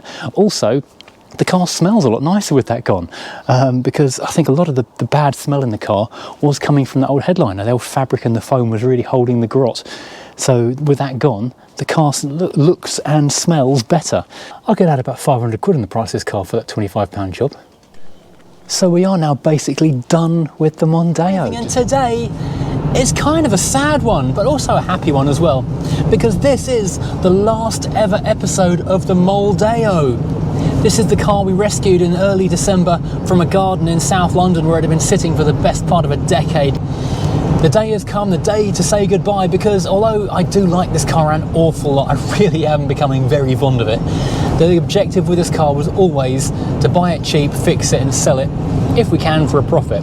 If nothing else, to save a disappearing classic car, modern classic, and have one more on the road for the future. After the car was MOT'd, I did start using it a little bit locally as like a shakedown to make sure there's no little problems, and the more I used it, the better it got, quite honestly. Thing is though, I've always said that the best time to test a car and look for any potential issues is on a 150-mile drive to the person who's about to buy it, so you can surprise them with any new faults that have appeared. That is the best way to sell a car. Likewise, if you're buying a car, always make sure you're buying it in the dark and the rain, so that, you know, it's a full surprise when you see it next day and you realise what you've done. This is the best way to do things. 70 mile per hour speed limit, camera ahead. Okay. Well, we've made it to Cambridge Services. We're about 90 miles into our journey, which is the furthest this car has driven in the best part of a decade, possibly even longer, because I think before I took ownership of this car and it sat in the garden for all those years, it was only going to the local golf club a couple of times a week, which I imagine wasn't more than 10 miles away. So this has been a real stretch for this car. And well, I've got to say, it is performing admirably. Apart from the foibles we knew about with it, which aren't really causing me any problems, it's brilliant. Now, touch wood, it's all going fine, and we've only got to do another 40 or so miles before it meets its new owner, who I think is very excited to see it, and I'm excited to see what I'm going to be driving home in as well. But while we're here, while we're stopping for a quick break, let's give you a quick rundown of what this has cost. Because on the comments, someone said, how can you possibly have made a profit on this? You've put so much effort and time into it. Well, he didn't say it quite as politely as that, but that was the gist. So basically, I'll give you a quick rundown of what this car has cost. So first of all, I was very lucky. This car came from a friend who found it in the garden. He paid scrap value for it and I gave him what he paid for it basically, so that was £400. Then I had to pay £100 to have it trailered home. So with £500 to get the car on the drive. Then we've got our expenses. Go through these. Servicing the car, the oil filter, air filter, that kind of stuff, the pollen filter, the antifreeze, that was £42. Then of course there was the fuel pump. That was 95 quid, which is a lot, but let's face it, it's a hell of a lot cheaper than the one that went into Quentin, the Rover 200. But that was 280, I think, and it broke 3 times. This one hasn't broken so far. The brake rear cylinders for the drum brakes on the back, that was 35 quid for the pair, which is astonishing value. Then was the rear wiper blade. It's going so well, I treated it to a new wiper. That was a tenner. Then we had a few freebies. I found the front wipers in the boxes in the boot, freebie. A viewer very kindly donated the tyres, so that was a freebie. Oh yeah, the brake lines. Now that obviously would have cost money to do, but I had the brake lines in the garage, I had the fittings in the garage. Let's call that £10 worth of stuff, and we'll call it another £10 worth of brake fluid, just because I'm being generous here. And then we had the MOT, which is 50 quid. So I am now into this car for £752. Oh, £12 for the struts, sorry, the boot struts were another 12. £764, which is possibly the greatest bargain of the year. I mean, if you want cheap family motoring, 750 quid is an absolute well, if you go down to your local Audi dealer and walk in and try and drive out in some new SUV thing, that's going to be 400 quid a month. So for less than 2 months payment, you've got this. And it's only £25 a month to tax. It was well under £100 to insure it. I'm actually a little unclear on what the actual cost of insuring was, because I insured both this and the Mini on the same day, and combined it cost £111 extra on my group policy. Incidentally, the new car has actually put it up a little bit further still. I guess because that's slightly newer again, I had to pay another £20, but Lancaster were absolutely fantastic. Rung up the multi-car team and they sorted it out for me in just a couple of minutes. So yeah, we're all good to go. Anyway, so has this broken even is the big question. Well, the car I'm trading for, which I won't reveal yet, keep on watching another few minutes, got to get those adverts in. Lots of people contacted me saying they wanted to buy the car.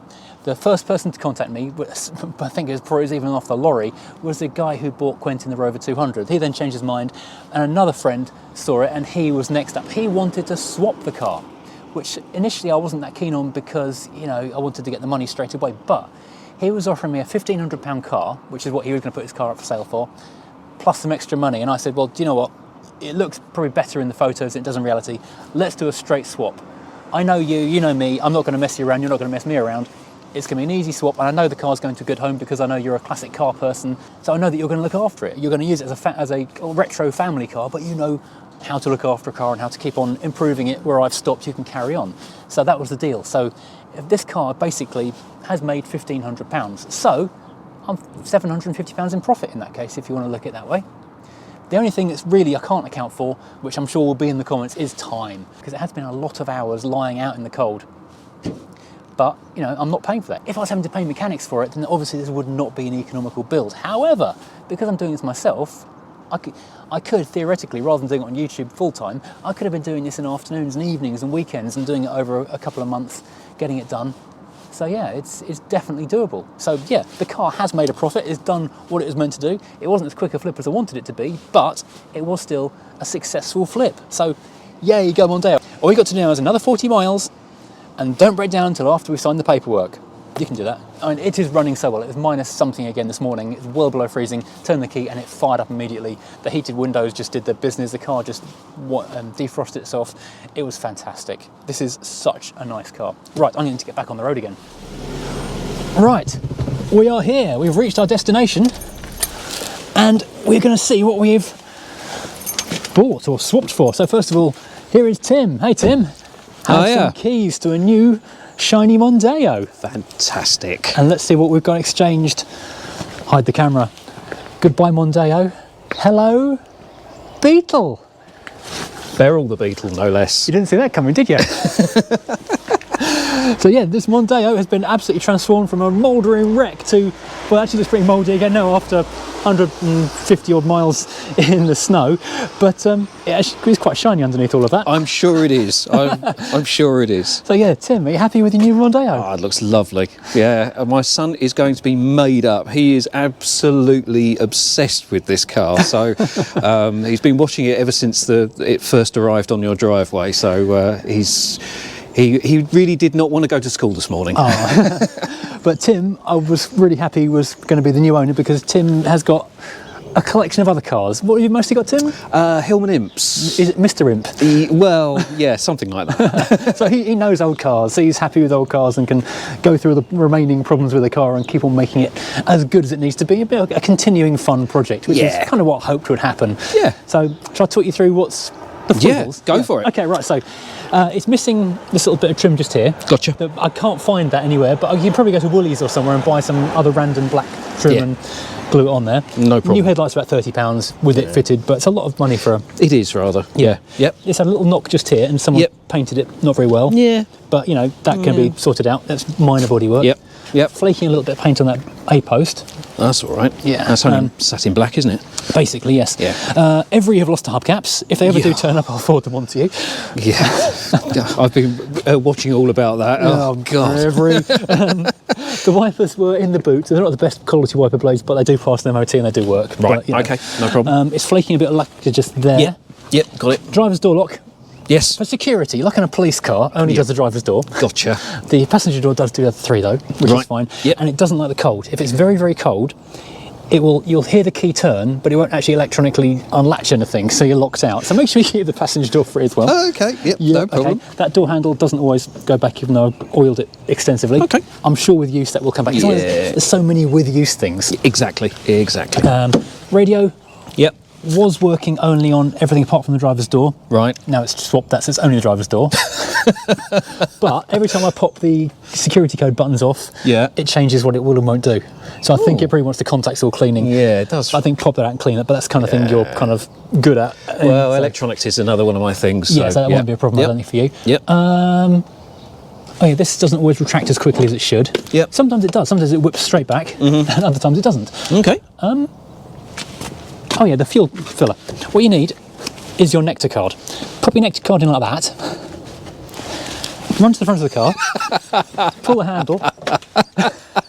Oh, I love it. Because the spring has gone, so you need someone putting pressure on that. Just don't park over a drain. No, okay. But other than that, I think basically, I'll just drive off with all on the back. It's kind of, apart from just needing more polishing, there's a little scab, there's a scabby bits I told you about. It's kind of similar on the other side. Right.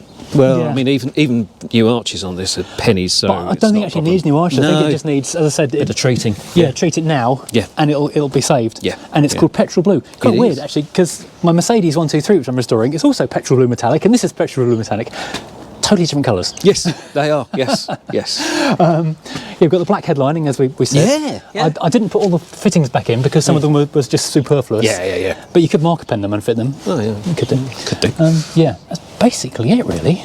Superb. It's a really, really nice car. And new battery in it, which I forgot to mention in the talk through earlier. Yep. Another 65 quid, I think it was. But -3 this morning, fired up on the button. Air Brilliant. conditioning works. Well, in that case, it's It's sold. great. What else do you want? And it's super comfy. It is Yeah. such a comfy car. Cool. Should we go and have a look at the Yeah, Beetle? have a look at the Beetle. So, Beryl the Beetle. It's a 2005. I love the number plate. This was the kind of deciding factor. I might keep that. I might transfer it onto retention and stick it on something else. Oh, I hadn't even made that connection. Yeah, the Furious driving. It's the Furious Driving Beetle. I'm trying to work out what they could say. FD Osbukov. Yeah, well, Which, if you're, I don't know, Hungarian or something, it might mean something. right. So, yeah, let's sneak past the door. Okay, it's a little bit snug. It's a little snug. I should have parked Yeah. further right. That's all right. Anyway, Oh, look at that. That's amazing. Oh, it's even got the vase. I was really worried yeah. it didn't have the vase in it. yes, it's got the vase. Yeah. There's Oh, a few little bits and pieces Yeah. to sort out. There's was something fixed to the dashboard at some point. God knows what that was. Maybe a sat nav Oh, or could have been, couldn't something. it? There's a drill hole and some. Maybe they had a cat on there. Oh, it's But, lovely. Oh, I love the, yeah. the body coloured door tops. The Yeah. Volkswagen part bin switchgear. Yeah, that's it. That's Hard wearing Volkswagen fabric. it. Yeah. Oh, that's so cool. I'll do a proper walk around in a minute. It's Yeah. brilliant. And you're saying it's had cam belt. It's had the cam belt done. It's had new discs and pads on the front, full service, new battery. There's a thing with the boost pipe on it. But we need a project. Yeah, So, absolutely. Yeah. But otherwise, yeah, it's been our everyday smoke great. about. Yeah. And it's been ever such a lot of fun. It's lovely. So 1.8 diesel. Yes, yeah. Yeah. It's the Turbo. PD. It's the PD. Yeah. So it's 100. It's the 100 brake horsepower one. Yeah. So it's actually quite quick when Yeah. you want it to be. That's really nice. It's one of those great deals where both of us think we're getting a better deal than the other one. Well, I'm sure that my son is Yeah. going to be I think overjoyed. in terms of appreciating classic, I think this is a few years away from becoming an appreciating classic, but it is going to be one at some point. This is definitely on the cusp. It's on the cusp. I'm yeah. kind of kicking myself for not barning it and tucking it away somewhere because give it 2 or 3 years, this Yeah. is going to go from a like £2,000 car to a £5,000-6,000 car. Well, that's what happily. old Fords do. Yeah, you know. exactly. Yeah. Yeah. Oh yeah, there's that bit there. That's a scuff. That's actually down to the metal. That scuff. I didn't notice it until I really polished it. So That's fine. But yeah, I'm going to miss this car. The more I've polished it, the better it's got. And I've just spotted the acorn. oh that's yes, I actually noticed it the other day. I don't know how to get that out. I thought I'd leave it as an Easter egg. How on earth did that get in there? I don't know because that's bigger than any access hole. Yeah. I can see how like an insect would get in there, but how would you get an acorn in there? My goodness. Madness gone Lovely, mad. Oh, lovely. so good. Right, let's need to do some paperwork, don't we? Yes, we do. Okay, we've done a few miles down the road. Let's stop and take a look around Beryl the Beetle, see what we've swapped the Mondeo for. Very, very different. I assume you didn't anticipate this was what was going to happen. The plan with the Mondeo was always to sell it, try and make a profit. In the end, we've done a straight swap for this car. Tim did actually offer me the car and money, but I did say, you know, the Mondeo, although it's an appreciating future classic, the Beetle I think is probably in better condition. So we've done a straight £1,500 swap, like for like. Now this is a newer car by 7 years. The Mondeo, the 1.8 LX to 1998 edition. This is 2005, so 7 years newer. It's also a few miles more on the clock. The Mondeo is 130. This is 147.5, so another 17,000 miles. But generally in amazing condition. You can see it's been well loved and well cared for. It's got new Beetle Club stickers on the front and the back, and it generally looks like it's been looked after. I'm not a fan of the hubcaps. Those have got to go in the bin pretty promptly. And looking around it now, it's a bit hard to tell the actual condition because of the road salt. It just makes everything so hard. We have got this little gritty area down here. Has that gone into the doors as well? No, it's just on the surface by the feel of it. Can't really see anything else to worry about on the bodywork. The other doors, have a quick look at down here just in case. Yeah, that's starting to go, but not as bad, so it's kind of crisping off. We'll get a can of paint, we'll get that sorted out. I can't see any dents and blemishes on it, which is really good. We've got a little scuff down here that might polish out. Under the bonnet, also a little tag to pull. Under the bonnet we have got 1.9 TDI turbo, the PD engine I think it's called. It's basically 100 horsepower, so not masses of oomph behind it, but it should be enormously economical. Have a feel of what it's like on the road in a minute. This pipe I think is the one that is at fault, and incredibly, if we run round to the back of the car, now these tailgates you have to be a bit careful with, and only shut by pushing on the badge, otherwise you get fingerprints in the panel work. The owner did supply me with a new one, just need to fit that. Also got a Haynes manual for it as well, and although this is basically a Golf underneath and an Audi TT as well, the boot is actually really tiny. Compare that to the absolute cavern in the back of the Mondeo, where I was able to carry like 4 wheels and change. This is a very different prospect entirely. It does have the fold down seats though. Let's give that a good slam. That's not shut properly, that's a terrible noise. Condition wise, considering it's nearly 150,000 miles on it, is amazing. This doors have got like no wear on them, the seat fabric is barely worn at all, a little bit of compression slightly in the stuffing, but you're not so you notice just in the outer bolster. This isn't worn, the steering wheel's not worn, just that screw hole that's been there from years ago. Got 12-volt socket down there, 12-volt socket in the front. Just discovered a second ago this cup holder actually rotates, so you've got a tall cup, you can tuck it to one side. I love the fact we have got the vase. That was nearly a deal breaker. Even got the original flowers in it as well, which is absolutely awesome. Aftermarket stereo, that's not a bad thing though, because it makes life a bit easier. Generally really nice, lots of headroom, really good condition. Got aftermarket mats in the front, but what look like correct, genuine original floor mats in the back. So I think what I need to do to this car, I checked when it was last serviced, but it has got an amazing service history. Recent cam belt, recent service. I probably don't need to do much beyond changing that pipe. The tyres at the front are a little bit low on the tread. They're still legal. They've still got quite a few miles on them. But yeah, that doesn't need a lot doing to it.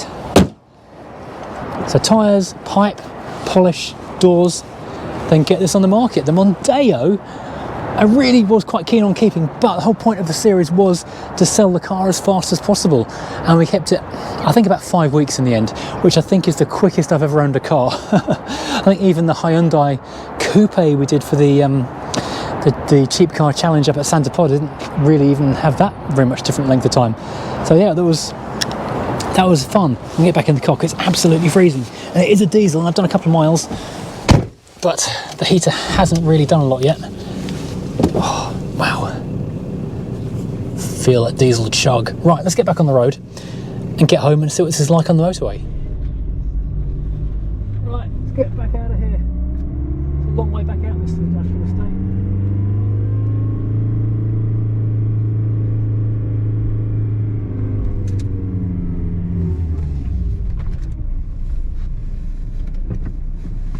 Not going to do a J-turn, there are security cameras.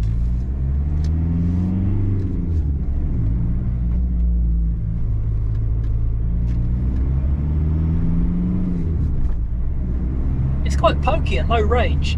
One thing I've noticed is quite how far the windscreen is away. I'm in miles.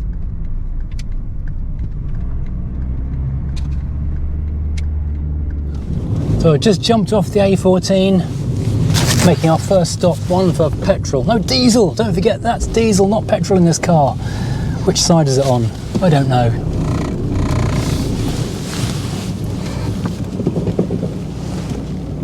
Fill up with what was literally the most expensive diesel I've used or filled up with in a really long time. I've been using little independent stations lately instead of this kind of place, and I've forgotten quite how expensive the mainstream stations are. Wow, that kind of hurt. Leave Shell.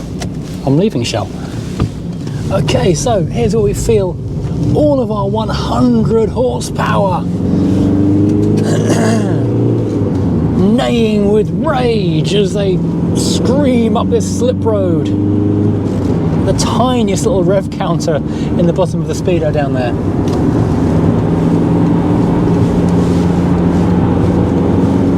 Now actually did drive and review one of these Beetles about a year or so ago, but that was a petrol one, and although the interior was very similar, virtually the same, what is different is the engine. This Volkswagen Group 1.8 diesel, which goes into so many cars. It's very easy to tune. You can map this thing really easily and get a bunch more power out of it.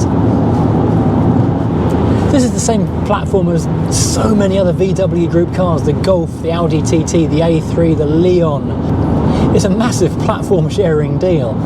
So obviously it drives well. On the dual carriageway you do notice the steering wheel position being slightly on the wonk, so you know the tracking is actually out, as it says on the report. This is a nice car. It's a shame it hasn't got heated seats. That really would kind of complete the deal for me if it did. With air conditioning, I haven't got cruise control. Oh, don't have we? No, I don't think we have, no. So we've got aircon, got a vase, electric windows, electric mirrors, a rotating cup holder, 5-speed gearbox. All mod cons. We are living the life of luxury. When you give it a bit of a boot at this kind of speed, you do suddenly notice that whistling and lack of power from that split hose, so that's something I'm going to have to look at pretty quickly. Now I know this is a very different turnaround story from the Mondeo, which was at death's door and was literally going to be scrapped. This is a good car, worth a bit of money, but we've traded up from the Mondeo to this, but it's still got a few jobs, so we'll make this car as nice as we possibly can in the next few weeks, and then I guess we'll move this one on as well and see where we go from here. Now, although I do agree this car is probably worth about the £1,500 that we've traded it for, I'm not quite sure what it's going to be worth once we've done all the jobs to it. Is it going to be worth about £2,000, maybe a hair over? 2 new tyres, who knows what else. It currently has a new battery, a new cam belt, recent service. It's a lot of good stuff going for it. So, like I said to Tim on the drive, this is one of those great deals where both of us think we've got the better deal, so everyone walks away happy. Now, I don't need to tell you to comment and tell me what you think of this deal, because I know you will do. Sure as eggs is eggs, people will comment. I know some of you are going to absolutely hate this and think I was mad for getting rid of the Mondeo. Some of you are going to love this because you love the Volkswagen Beetle new shape thing. This is a product of that period in the late 90s when retro was everything. We've got the new Mini, the new Beetle, the new 500, the Ford Thunderbird. Retro was very cool for a time. And I've got to say, I do really quite like the look of this car. It's going to clean up so well. It's not in the bad state that the Mondeo was, but certainly a bit of cut and a polish is going to make this thing really pop. The problem with this car, again, against keeping it as a regular car, is twofold really. First of all, we can't get the dogs in the back of this one, so that's, as a main car for keeping, that's probably out on this one. The Mondeo would have done a good dog car duty, but the main thing is ULEZ again. We're that close to the ULEZ expansion zone that anything that's not ULEZ is going to be a problem driving day to day. As this is inadvertently becoming a trade-up series without really planning to, we'll have this car for a little while, then we'll move it on. We'll see what happens, or maybe we'll fall in love with it. Maybe we'll all go, do you know what, the new shape Beetle is the coolest thing we've ever seen. We want to keep it. Who knows? Maybe I'll see something really cool and we'll trade it again. I don't know. Anyway, I hope you've enjoyed following this transformation and recovery and rescue of the Mouldeo. This is the second Mondeo I've owned, which has wound up with a rude name. The first one was called the Mondumo because it wouldn't run properly. Got it looking really nice, still didn't run, sold it. Second one, this Mark II, the Mouldeo, because it was as mouldy as anything, but again, cleaned up really nice. Mondeos are brilliant cars. Their time is now. Now is the time to go and buy a Mondeo. Don't be like me and sell a Mondeo. That's just a silly thing to do right now. They're going to get valuable soon. I'm sure I'll see my own car back on an auction site in about 3 years' time for £6,000 or £7,000. It's going to be one of those cars I talk about with regret in the future. As I say, let me know what you think. If you've enjoyed this, please hit like and definitely hit subscribe. Thank you so much, and I hope you've enjoyed watching. And join me again next time, well, doing something completely different, obviously. As always, watering my flowers, I guess, now.